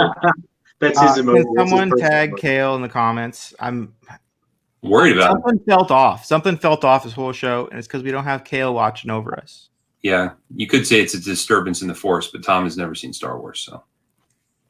What? A little strange. Hey, I've seen enough of this and that. I get it. No, you've watched Family Guy. You've watched Family Guy. That doesn't count. What? How have you not watched these movies, man? These are like a cultural phenomenon. You gotta watch these things. I think that's part of, at one point, my resistance to assimilate into the accepting that sci-fi was part of normal pop culture kind of thing. I was like, no, I'm going to reject it, and I'm just going to be an outcast for the rest of my life. It's fine. It is. I know. It's okay. I'm not too upset. Play Star Wars. Well, so then you don't get into the stormtrooper motifs, then the blacks and the black and whites. Then that's that I think is too funny. I think it's an attractive color scheme. I think it's funny how people refer to it as the stormtrooper theme. It's like, but aren't they the bad guys? Why do you want a bad guy knife? That's not cool. I don't understand it either, because they were terrible. They first of all, they couldn't shoot worth a damn. Second, they were disposable. They're allegedly clones of the greatest bounty hunter of all time. No, they're not. They're garbage. They are. They are garbage. It's like having a loser knife when you have a Star Wars, Anyway, Stormtrooper, yeah, I don't get it. You throw some red on this guy, and you've got yourself a Boba Fett looking knife right here. So that's do that, and I'll throw it in the Sarlacc pit. That's right. See, I know what you're talking about, and I haven't even seen it, and I know what you're talking about. So maybe that's the better. Okay. Maybe that's better, because you haven't gone crazy with the terrible movies that have come out. More of them are terrible than are good. It's true. Absolutely. We suffer the terrible ones because we're fans, but you don't have that problem. Hot Star Wars talk tonight. You guys thought we were going to talk about air fryers. You thought we'd talk about hamburgers, but no, we're talking about Star Wars. Star Wars. Only the first 3 movies were any good. The rest of them were trash. So that's a thing. Frank, you have a favorite hamburger. Tell us where we should go for a hamburger. What's the best? Oh man, favorite hamburger. That's a tough one. If you're in Memphis, there's a place called Top's Barbecue. Okay. All right. Top's Barbecue is sort of this old school barbecue joint. You go in, it's the greasiest place you've ever seen. Good. Their hamburgers are off the charts. They are absolutely fantastic. Top's Barbecue in Memphis, some of the best burgers I've ever had in my life. Do they smoke them or something? They just make them on the grill, along with a whole bunch of other stuff. I can't explain what's so delicious about them, but man, oh man, they'll knock your socks right off. They have some kind of seasoning that they put in it that's just really, really good. Nice. Okay. Yeah, I want to eat my way through Memphis. There's nothing but good food out there. Absolutely. A lot of good barbecue here. I was never really a huge fan of barbecue ribs until I moved here. And they just do it differently here. And oh man, now all I want to eat are ribs all the time. It's incredible. It's so good here.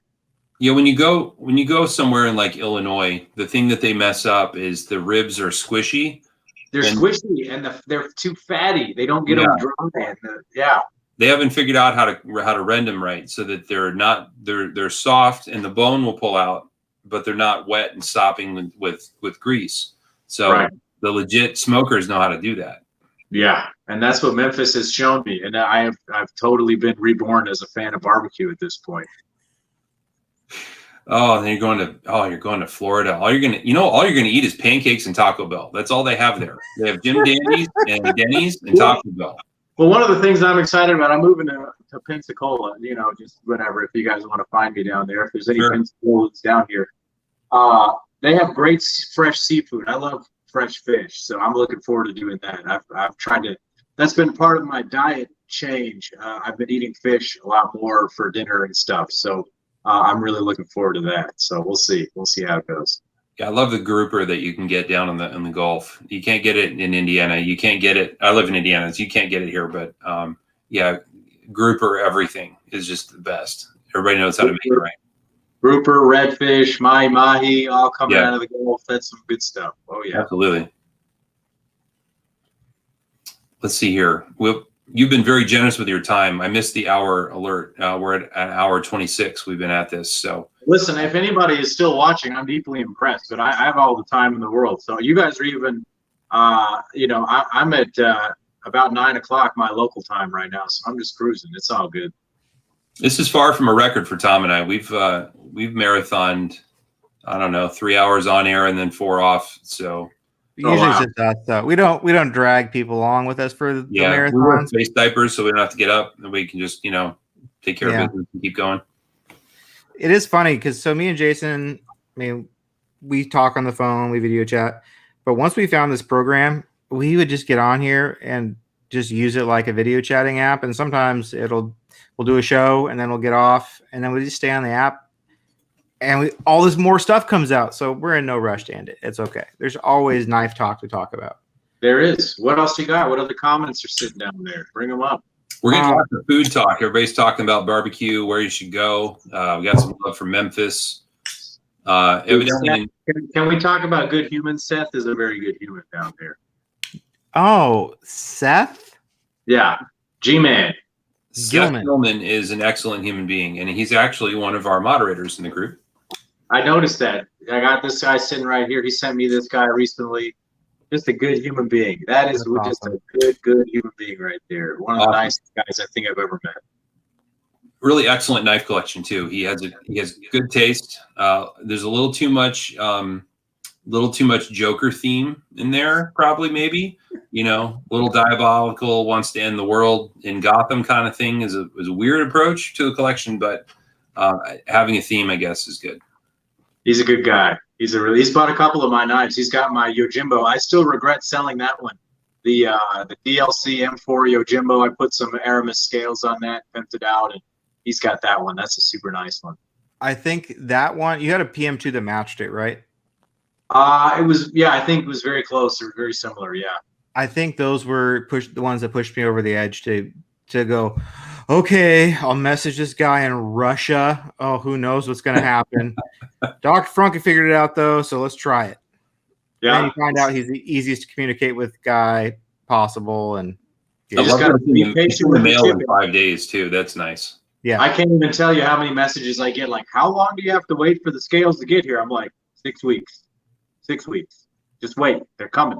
That's a good safe number. Mine usually come in 3, but I had one that come in 3 months, but that was during COVID. So yeah, you just wait. And then it's like a surprise when they get there. You forgot about it. Yeah. It's like a present to yourself from your past self. That's right. That's right. You've already spent the money. Just give it time. It'll get there. Let's see what other production knives do you like to play with? Are you a Benchmade person? Are you a Chris Reeve person? Well, I love Spyderco. Obviously, I think Spyderco is probably my top brand for the material science reason. They really do the best with their steels. I do like Benchmade. I showed you I had a 940. I think that one of my favorite production knives from this year is the Mini Adamas. That's a fantastic knife, just top to bottom, fantastic knife. I love it. Yeah, it's a good knife. I can't say that the Axis lock with the Omega springs is my favorite locking mechanism. It's designed to fail eventually, and I don't really like that. But they will fix it. You know, if it breaks, they've got a lifetime warranty, so there's that. Zero Tolerance has completely fallen off of the radar for me. They are just somewhere doing some mushrooms. I don't know what they're thinking in their. From Oregon, so probably. I don't understand what they're doing with their current lineup. You know, they went from making very practical sort of hard use knives to these like really artsy fartsy kind of things with inset locks and inlays. And I'm like, what are you guys doing? This doesn't make any sense. This knife is hideous. I'm sorry if you guys really like them right now. They confuse me. But Kershaw, what they've done is they've invested all of their stuff into Kershaw. And I think that Kershaw is the sleeper here. They have like all these amazing designs that no one ever talks about because they only cost $40.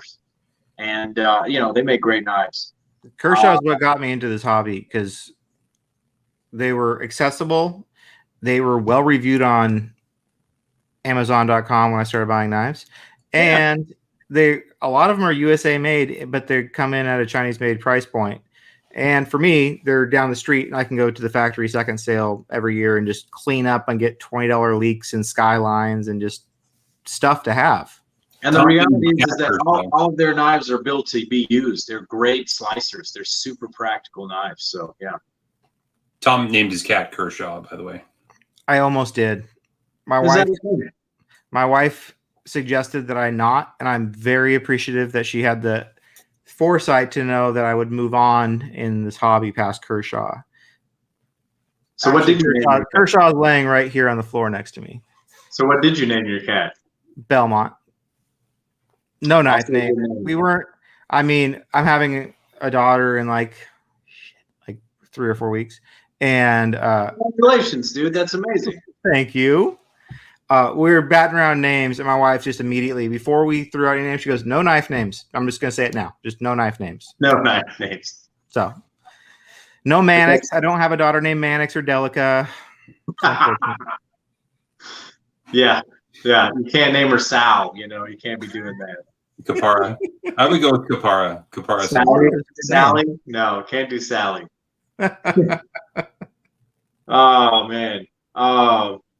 CRK, you know, CRK makes a nice product, but they've been making the same knife for freaking 30 years. So, like, you know, make a new knife, man. That's all I have to say.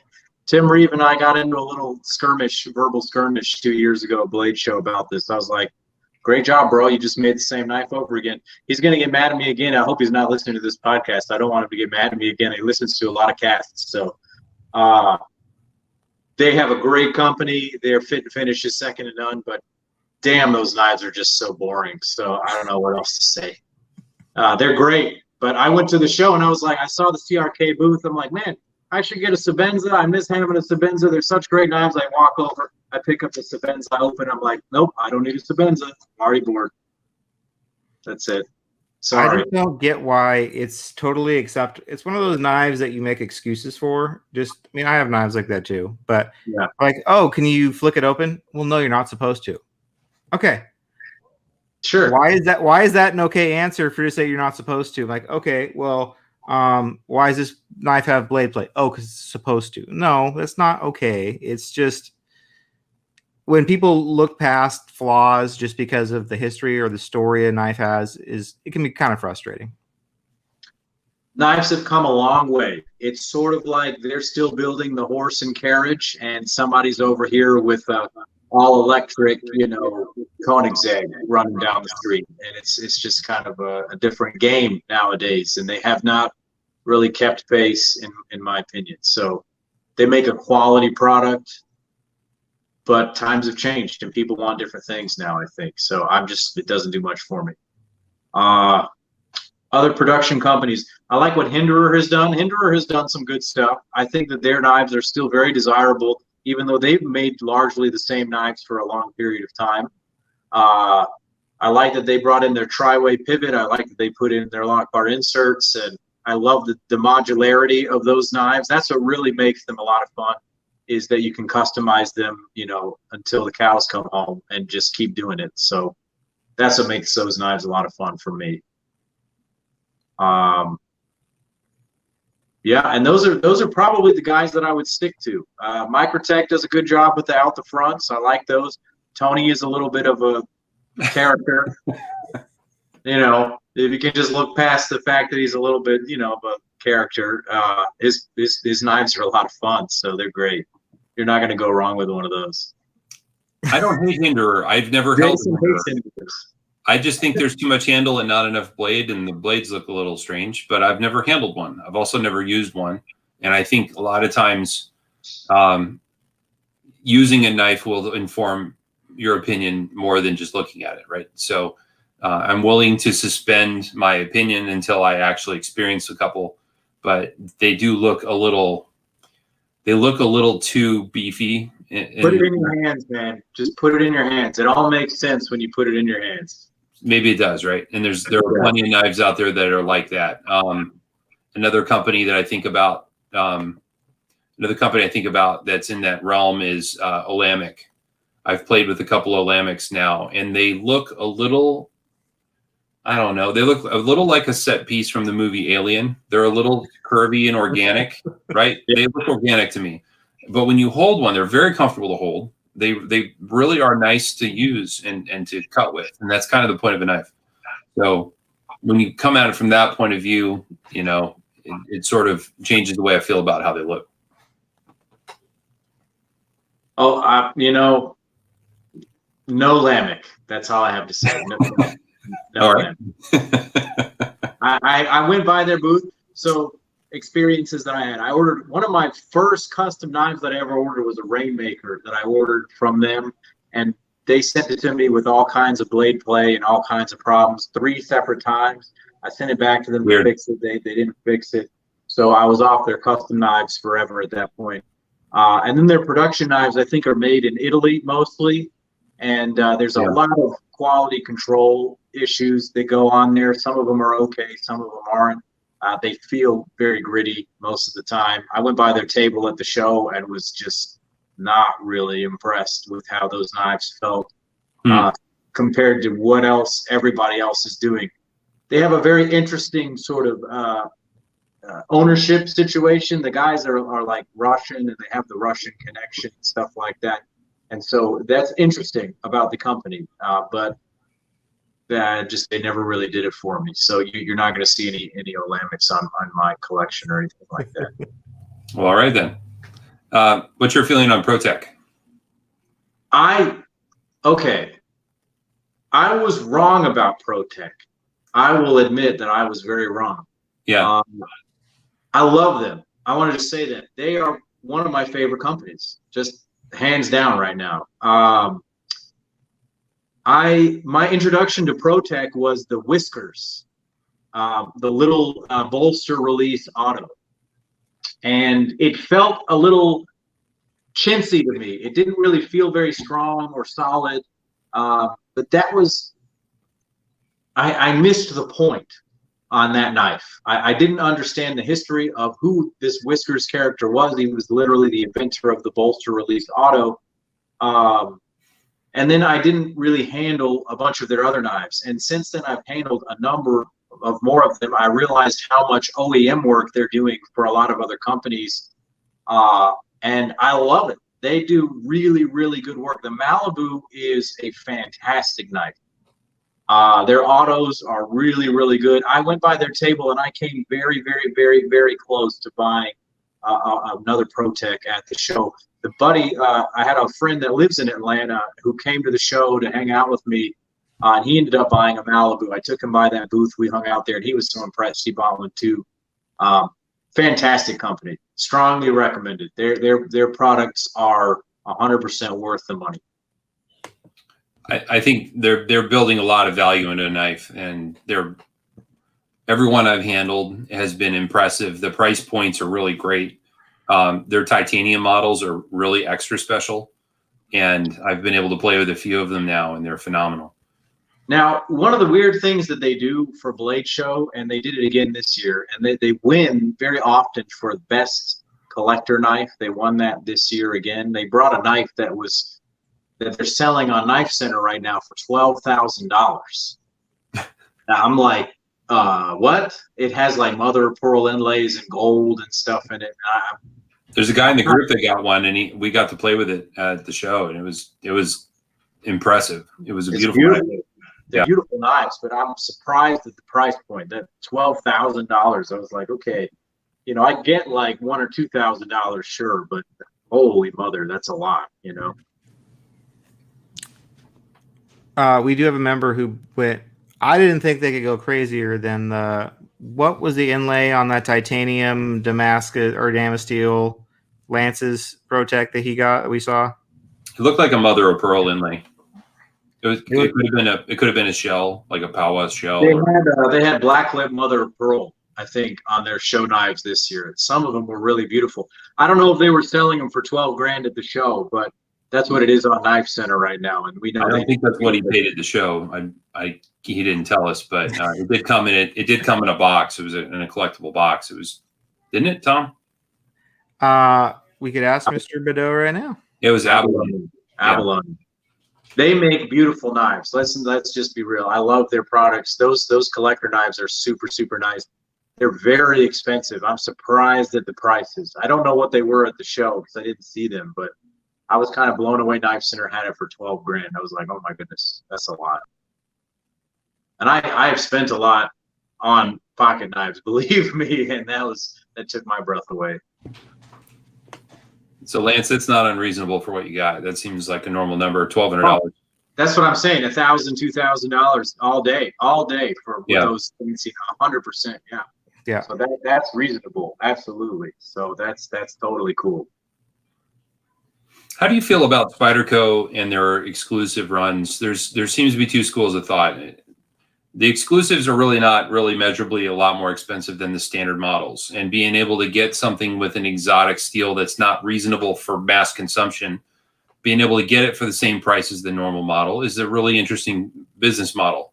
On the other hand, there are a lot of people that really are critical of it. They're angry at it. They feel like it, by doing that, Spyderco is not focusing on other things, and therefore they're very angry about Spyderco constantly putting out the exclusives. Do you have an opinion about that? I love the sprints. Okay, I'm just gonna say it. I love it. I think it's great because what it does not do, it does not allow them to rest. They are not doing what CRK is doing. CRK has sat on the same steel and the same handle for 20 years, 30 years. And that's fine. Good job. But even Koenig, you know, hasn't been around all that long, but they've updated their knife a bunch of different times. They changed the steel from XHP. Now they're doing M390. Now they're doing DLC.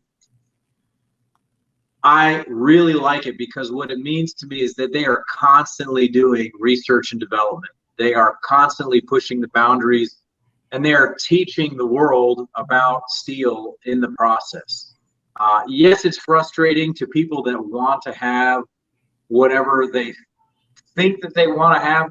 The problem that happens is that there is, and Tom, we talked about this, that there is a pressure that one can feel to own them all. To, oh, this week is the RAC Shaman. Next week is going to be the Magna Cut Shaman. And then it's going to be the, you know, whatever Shaman, you know. Unobtainium.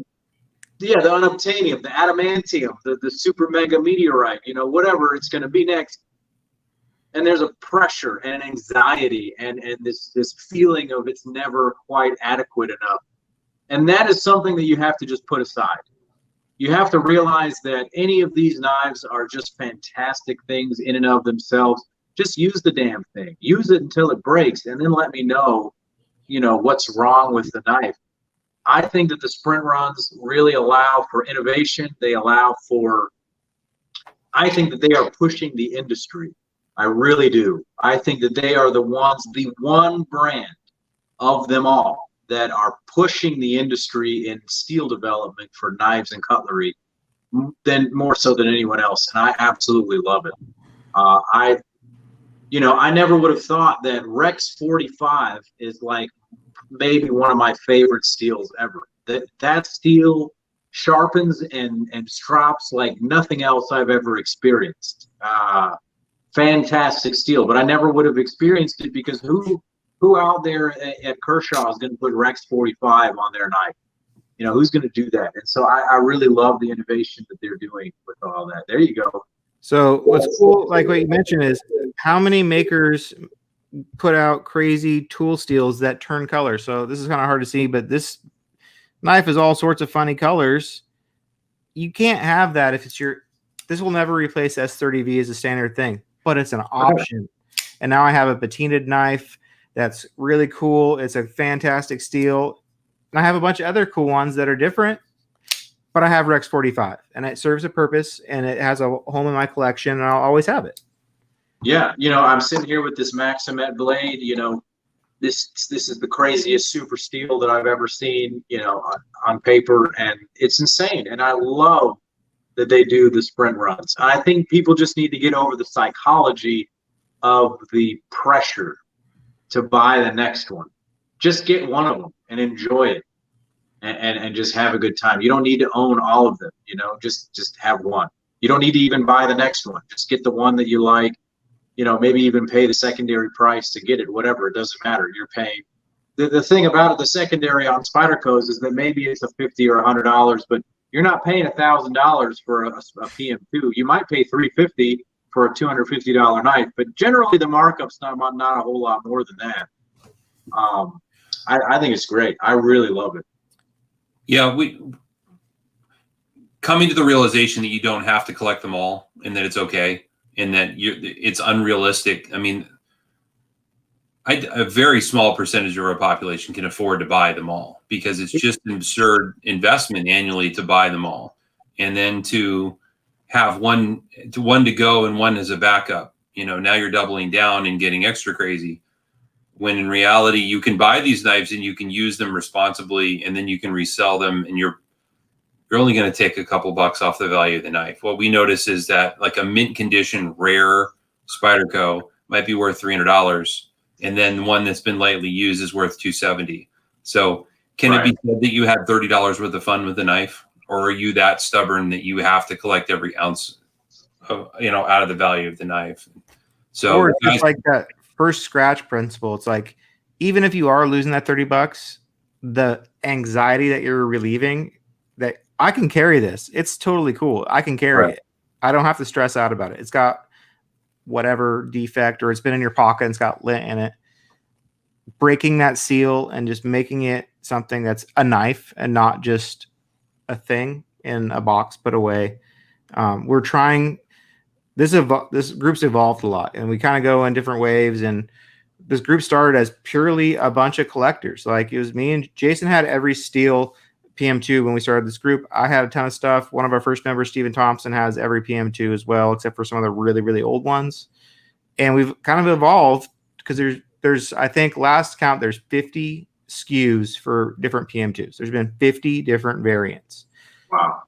We have some members that have them all, and they've also they've run the course where they realized, okay, I can't continue this forever because they're speeding up. It used to be an exclusive or a sprint every year or two, Well, now that's the thing. They're speeding up with it. And so the other thing, once you put that out of your mind that you have to have them all, use it and then rest easy that whenever you get to the point that you can't use this anymore, which is unlikely to really ever happen, right? Yeah. How am I going to get to the end of the service life of a 204P knife by opening mail with it? It's never going to happen.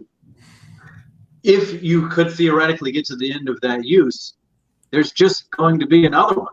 That month, that week, that quarter, you'll find another one. They're going to be making some latest and greatest version and just get that one when it comes Right. out. So that's it. Right.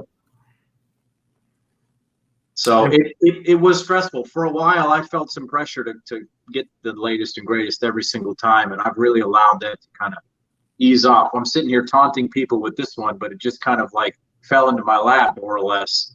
I didn't feel pressure to have this knife. It just kind of happened, and if I missed it, it's fine, because eventually there'll be another Shaman and some other great steel that's going to be really nice. That, you know, now I'm not going to buy it because I have this one, and so someone else can have that one.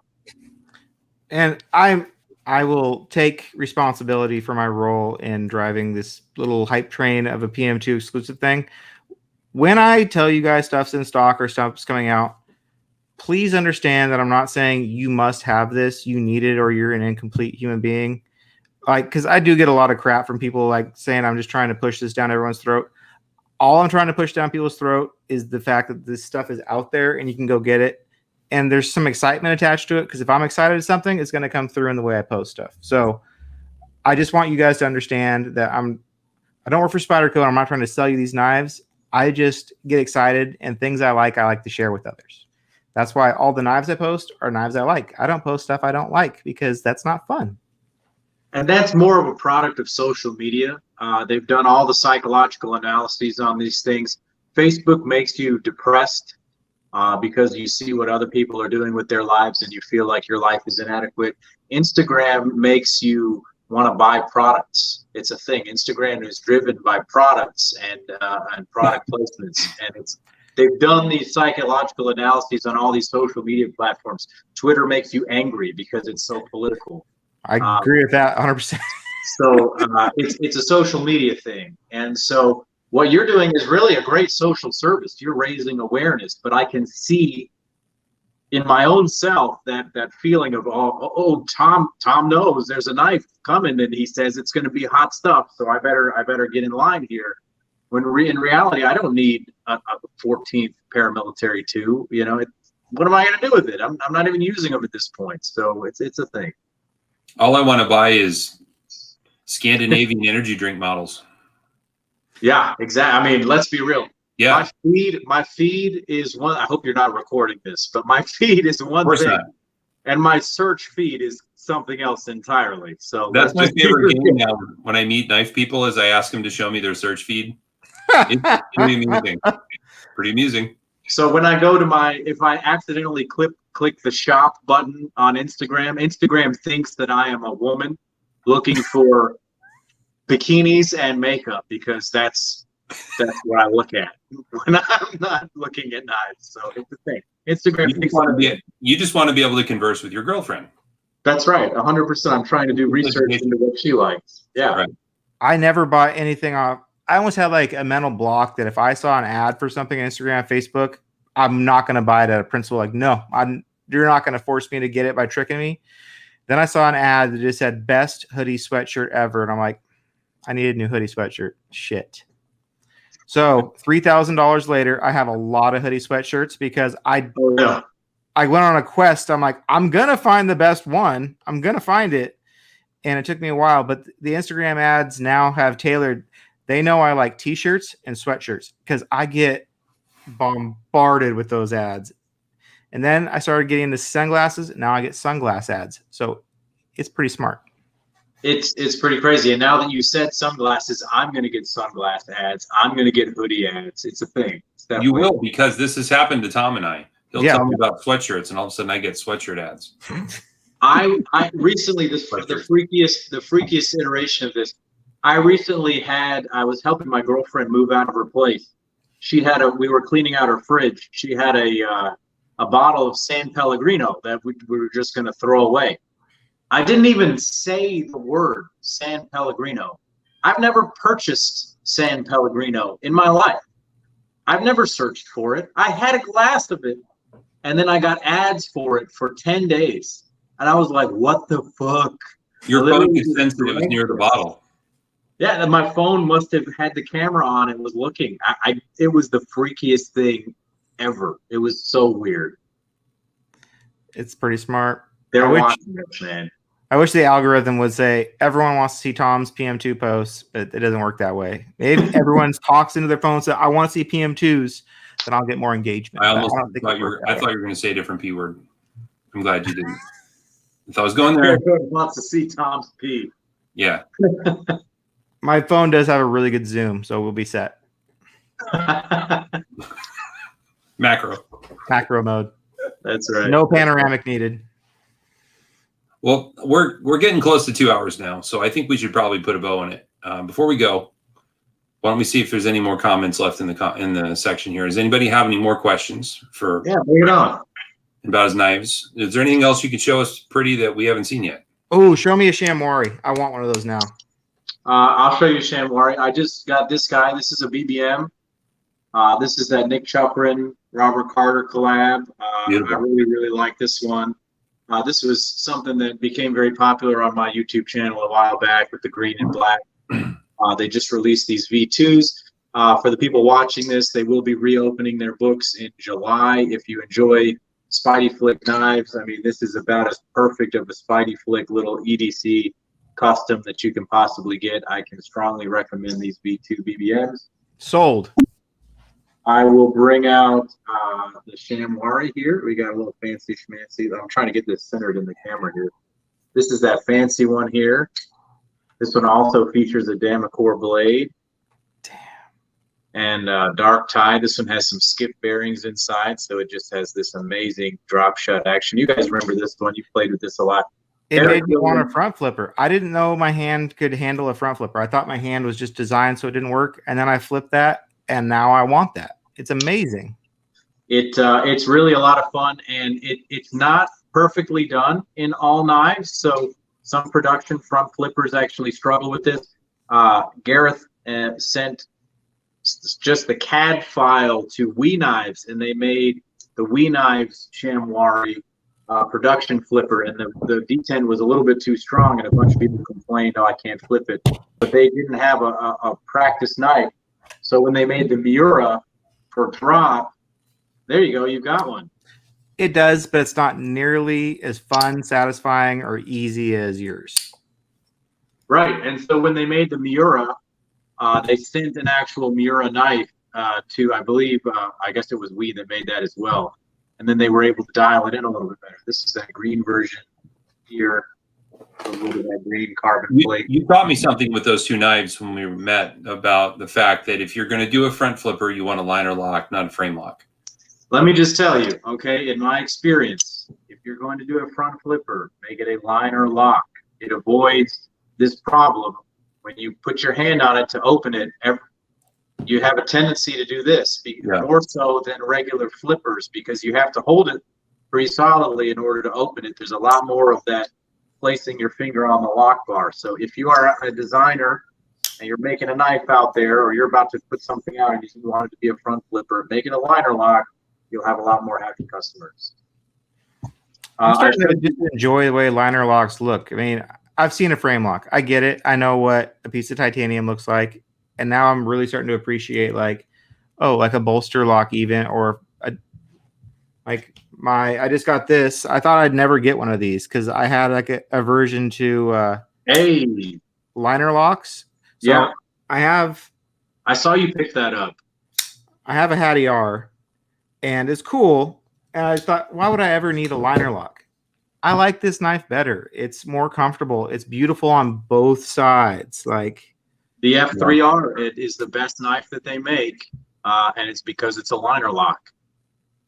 Their lockup is a little bit interesting, and when you squeeze on it with one of their frame locks, that lock bar does move over a little bit just because of their lock geometry, but their liner locks don't have that problem. So there really is not a whole lot of argument here when people are like, oh, but a frame lock is stronger. No. Look at this frame lock. Okay, this is a Koenig. Look at that cutout and how thin that is. That is not any thicker than a liner and a liner lock. Okay, you're not going to tell me that lock bar is any stronger than that thin liner lock. Correct. It's just the reality of what it is. So I have really gained a huge appreciation for the liner lock recently, for sure. I think it's a matter of the people think that a liner lock is sort of it signifies a cheaper knife. Generally, 10 years ago, a $50 knife had a liner lock. So therefore, good knives can't have liner locks. I think that's sort of a vestige of the past that, the industry has caught up and is now making unbelievably good liner lock knives. It's not a sign of a bad knife or a low quality knife. In fact, it's quite the opposite to me, because just like you said, it can be beautiful on both sides. Now they're putting carbon fiber on both sides of the knife. It's even more special than, having carbon fiber only on one side of the knife. Now you've got the stuff on both sides. So it's definitely. Emil wants to know if how your chamois front flipper compares to the Philippe Jouret knife. Okay, Philippe Jouret makes a very, very fine front flipper as well. His ergonomics are not quite as nice as the chamois. The front flipper is a little bit sharper, but they're really, really nice. His blades are ground super nicely. They're flat grinds compared to hollow grinds on these chamois. I would say get your hands on one of the CKF Philippe Jouret collabs.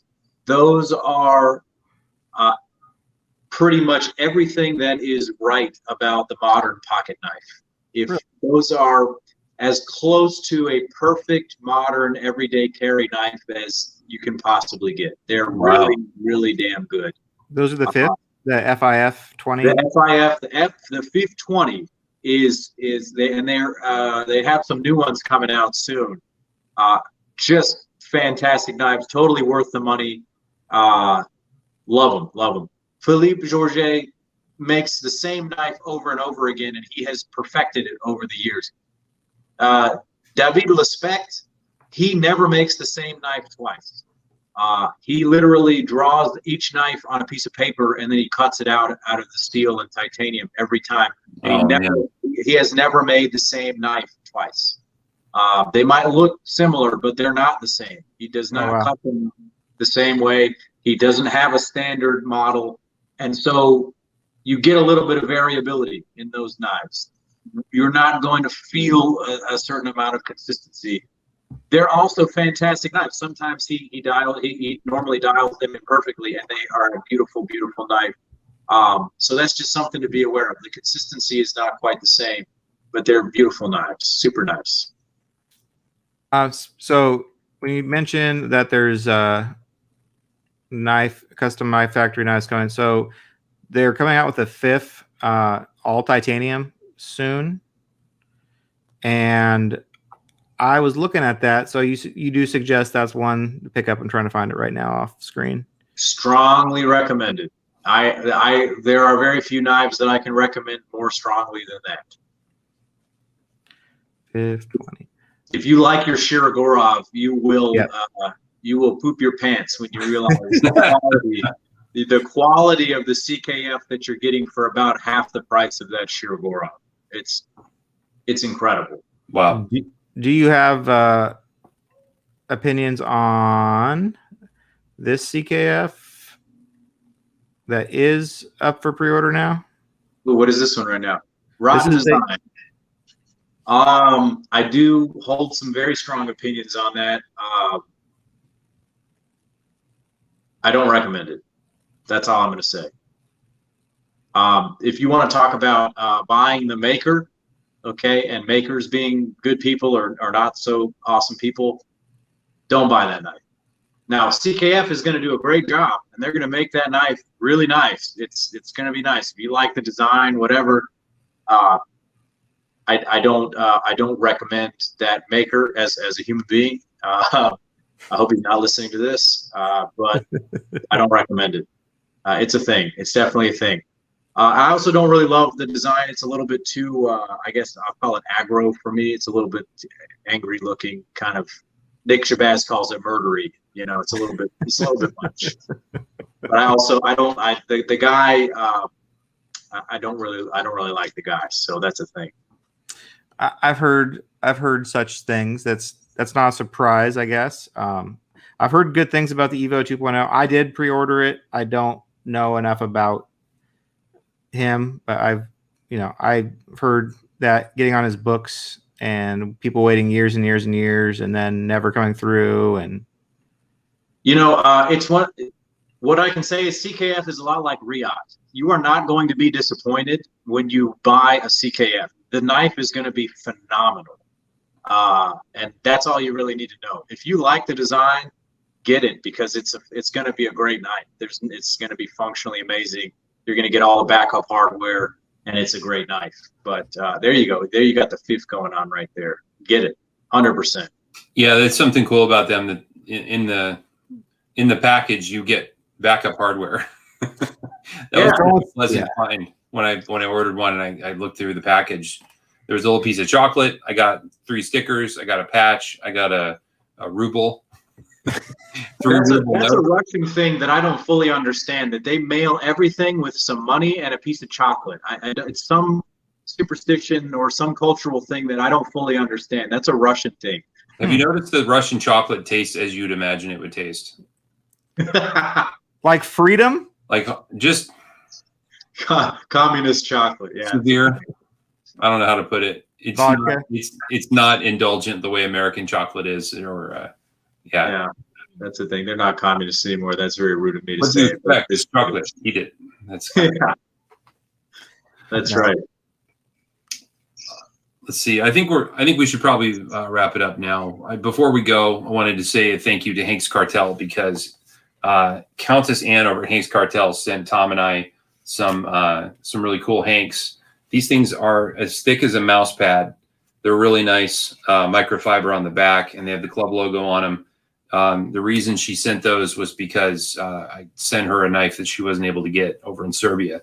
So the good Countess sent us some Hanks. I put some pictures up on the Instagram account. Everybody blew up Countess Ann, and she said she's going to do a run of them for the club. So in the next couple weeks, or probably days, the next couple of days, you're going to see a Google form.